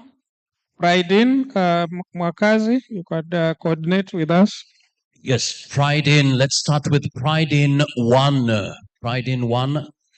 Questions? Please keep it 1 question, 1 minute. Go ahead, Elias.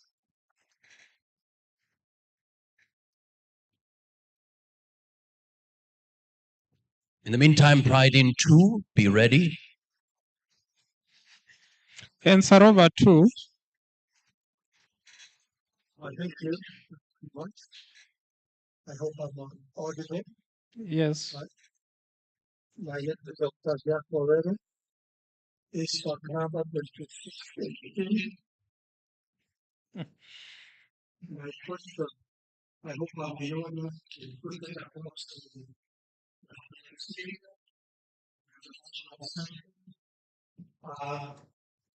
question. The public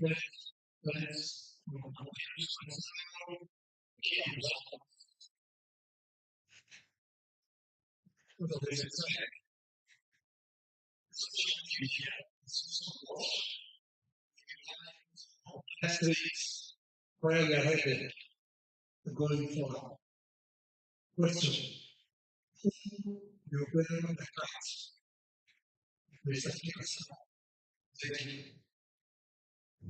Okay.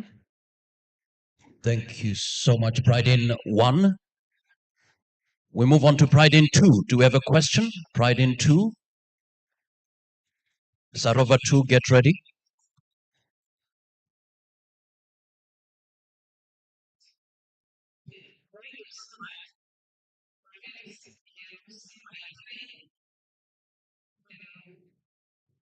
My name is CP.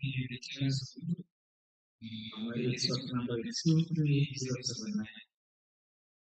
My concern is more of a concern. That my teacher and my CEO is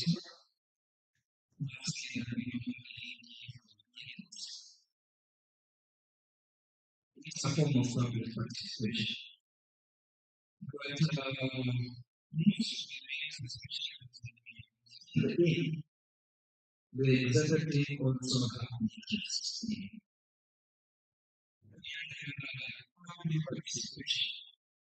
Because the chief, what they did was to really does the parliament really upon public participation or does it use it as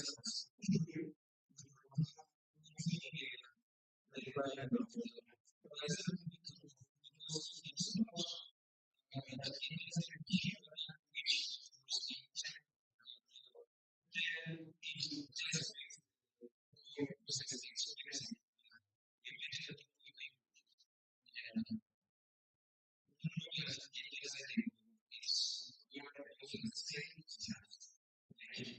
Pride in 1, thank you so much. We'll just have those questions.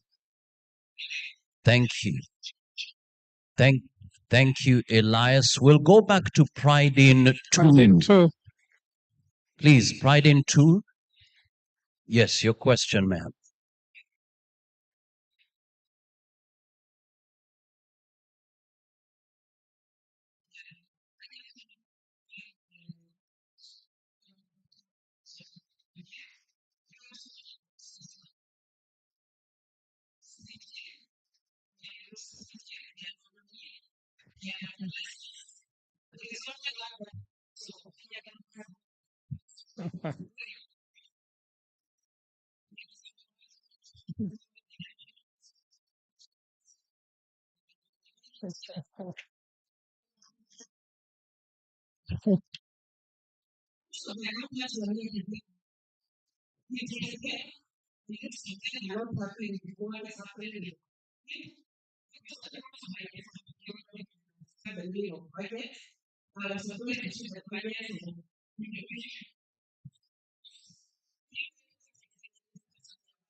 Well done.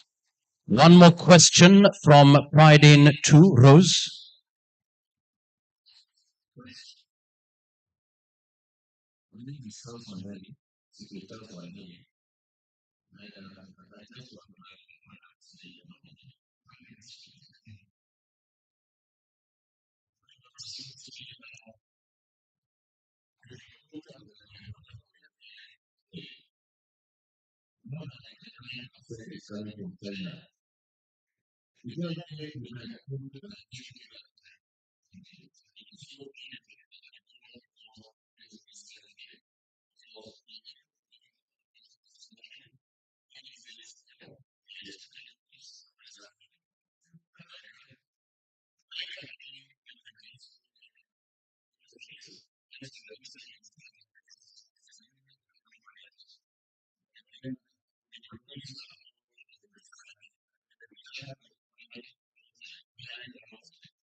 Thank you. Let's move to Sarova. Sarova 2. Sarova 2. 2 questions only. Time is up. Be straight with your question. Don't give us stories. Okay, proceed. Sarova 2.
Okay, Mheshimiwa, your question is clear. Next question from Sarova 2. Sarova 2, the second question, please. Dan, is there any? Thank you very much, CPA Dan. So we move to the Honorable Speaker to be. Yes. No more questions. The time is not available for that. As the Speaker of the National Assembly comes to pick up, I would want you to expound on the wars between Senate and the National Assembly in resource allocation, having been a senator and leader of majority and a senator of Bungoma County. What is this war between the National Assembly and the Senate in terms of resource allocation? Number 2 is the question of many following functions. What has really been hard that the national government cannot move all the functions that are meant for counties to be performed there, and that money available or budgeted for that function moves to the county governments. So we would really want to understand the real issues just in a nutshell. Thank you very much. Thank you, Chairman. MCA Al Nur, devolution is here to stay. Nobody will undermine devolution. Some of us, including myself, participated in drafting the 2010 Constitution, and the referendum to bring that Constitution was passed 60% because wananchi were supporting devolution. This also ties with what the chairman has said. Resources must follow functions. That's what the Constitution says. When President William Ruto came to office, he directed that all devolved functions that were still at the national government should be unbundled and be sent to counties. I believe this is an ongoing process, and in the course of time, we'll have all devolved functions under Schedule 4 of the Constitution handed over to counties with attendant resources. Chairman, there is absolutely no war between the two houses of parliament. I have been in both. I've been a senator for 10 years and a member of the National Assembly for even more. What is in contest is how to share resources. And in any setup where money is being shared, there will always be arguments and different views on who takes what. Remember, the Constitution says if there is any shortfall of revenue, that shortfall must be absorbed by the national government and not the counties. Now, where there is a significant shortfall of revenue, the Constitution says not less than 15% should go to the counties. Now, how high do you go if the revenues are not adding up? You are the figures people, you should be advising us. Lucy Maitai, when I said that accountants are stingy, Lucy, it was in jest. It was a joke. I have no personal experience with any of you to know how stingy you are. I only encourage you to spend a little more of your resources to come to Parliament. And I want to advise you that the opportunity to join Parliament is not given by anybody, it's given by the people of the Republic of Kenya. So you have to go to them, play all your monkey tricks with them, and get elected where the case is positive. I can tell you, I've been in Parliament for a very long time. I used to spend money to get elected. The last two elections, I don't print posters. I don't have any electoral paraphernalia like capes, like scarves, billboards. I don't have those. And when you ask my people who vote for me, why are you voting for your candidate? They say Papa Roma's portrait is in our hearts. And they vote. Even this, your chairman, is my voter without a billboard. So it's a question of growth. There was CPA Jack Waweru. Public debt is a serious problem. There's no doubt. Who will bail the cat? Kenyans must bail the cat. Reduce public spending to a significant level. Collect taxes where they are collectible. Have prudent management of resources. And in due course, we will be able to get there. But more importantly, we borrow because our economy is under stress. If we produce sufficient products from our country for export and for home consumption within the region and beyond, we'll generate enough money to find that we have enough money for our capital development and any other issues we need to do. So if we increase our production, like the last 2 years, God has been very kind to us. We have had rains, even with the floods that we have had, and we pray for those who have suffered from devastating floods. Rain is anytime better than drought. And with the rains, subsidy on fertilizer, We have produced a lot of food. In 2022, we produced 38 million bags of maize. In 2023, we produced 65 million bags of maize because of good rains and the subsidies. That automatically reduces our appetite for borrowing to import food for our population. So progressively, as we produce more, things will improve. Remuneration order, I am not aware of any in Parliament, but we as lawyers, we have the advocates remuneration order. I know engineers have got some law that guides how they charge their clients.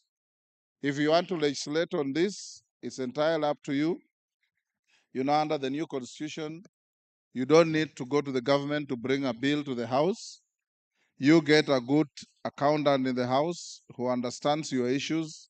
Kimani Ichung'wah is there. Kimani, the chairman of finance, is there. I saw they are coming here. Talk to them, subject to approvals, of course, by also the SRC. Bring your bill, we'll pass it for you so that we guide how you relate with your clients, how you charge them, and how they pay you. Public participation by some gentleman from Pride In. You know, the centrality of our constitution, 2010, is the people. And the Supreme Court has struck out legislation from Parliament where it has been proved that there was no public participation. I want to encourage you, Bwana CPA, that public participation is not a ritual. Indeed, if you recall last year, the finance bill,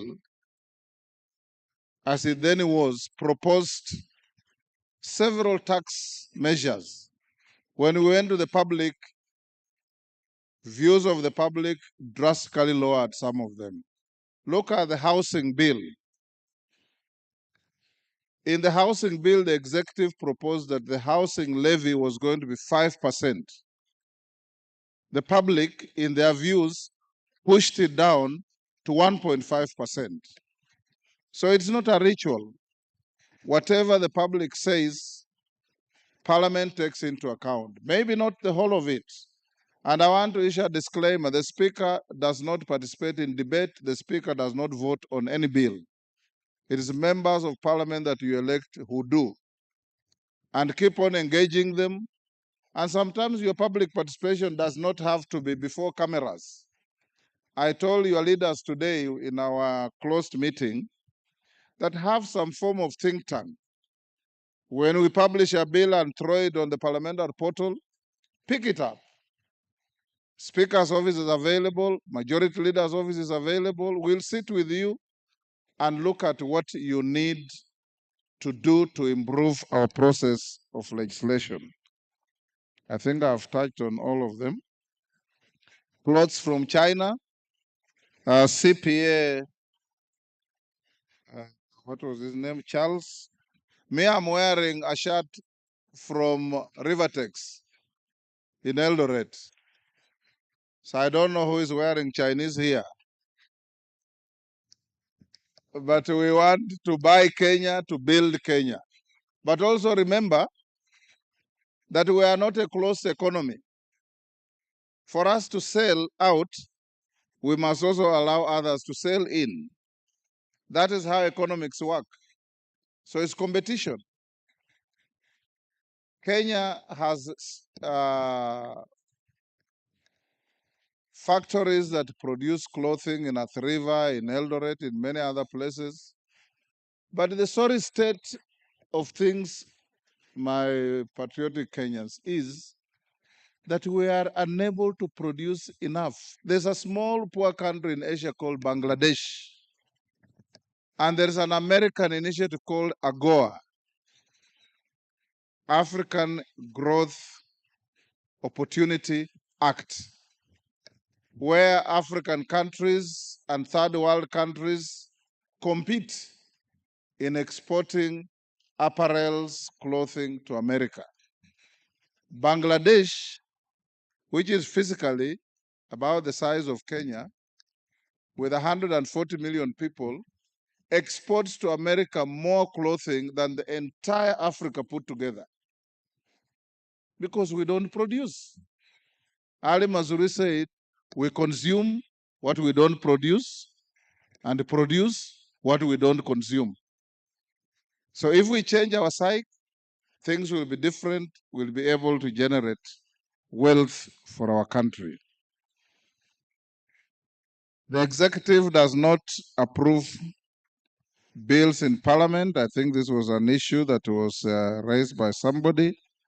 And Nancy, somebody asked whether your audits amount to nothing.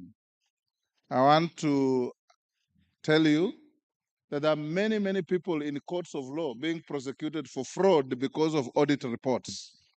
Anglo Leasing was born out of audit. Goldenberg was born out of audit. And all these other things that you keep on seeing is the Auditor General that flags misappropriation, misapplication, and theft of public resources that other agencies take over to prosecute people who have fiddled with our resources. So audits are not a ritual, audits are real, and we must continue having them. Thank you.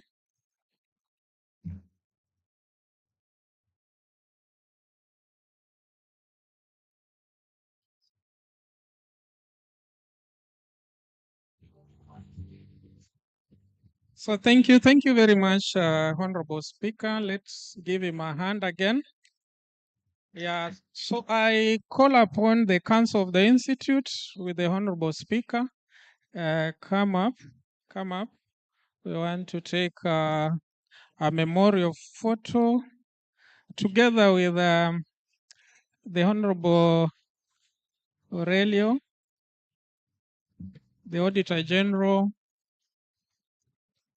FCPA, Agnes Odhiambo, please come. Former Control of Budget.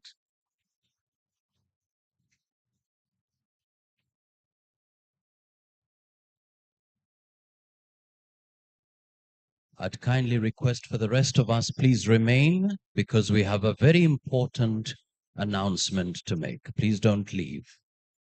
A very important announcement, because we will actually have lunch first. From here, we will move straight to lunch, but we need to get guidance on that. But in the meantime, a big round of applause, please, to our chief guest, the ISPA Council members, Auditor General, thank you so much. CPA Aurelia. Let us be able to give the gift to our chief guest. And the gifts, an appreciation. Makofi tafadhali, thank you so much. Speaker of the National Assembly, asante sana, thank you so much, thank you so much. Asante sana.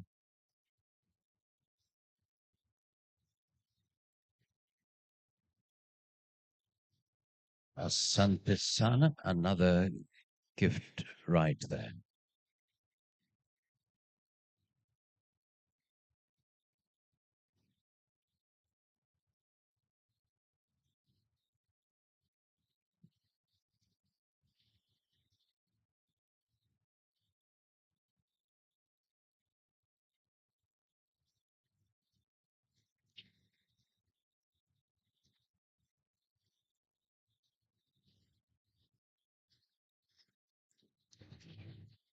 Thank you so much.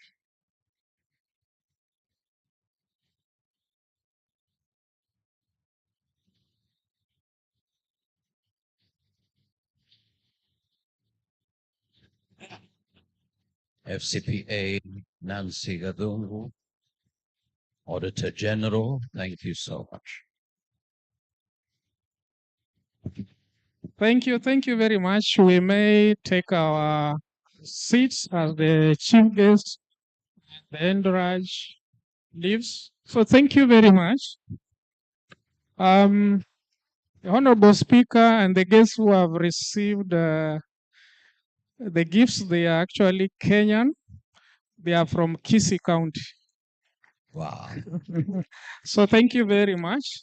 We may allow the chief guest and the rest of the guests to leave, and then Mwakazi, you may guide the next process. Thank you. Thank you so much. A big round of applause to our chief guest and his delegation as they leave. I'd kindly request for the rest of us, let's be seated for guidance. Let's be seated. Thank you so much. And this is the top profession.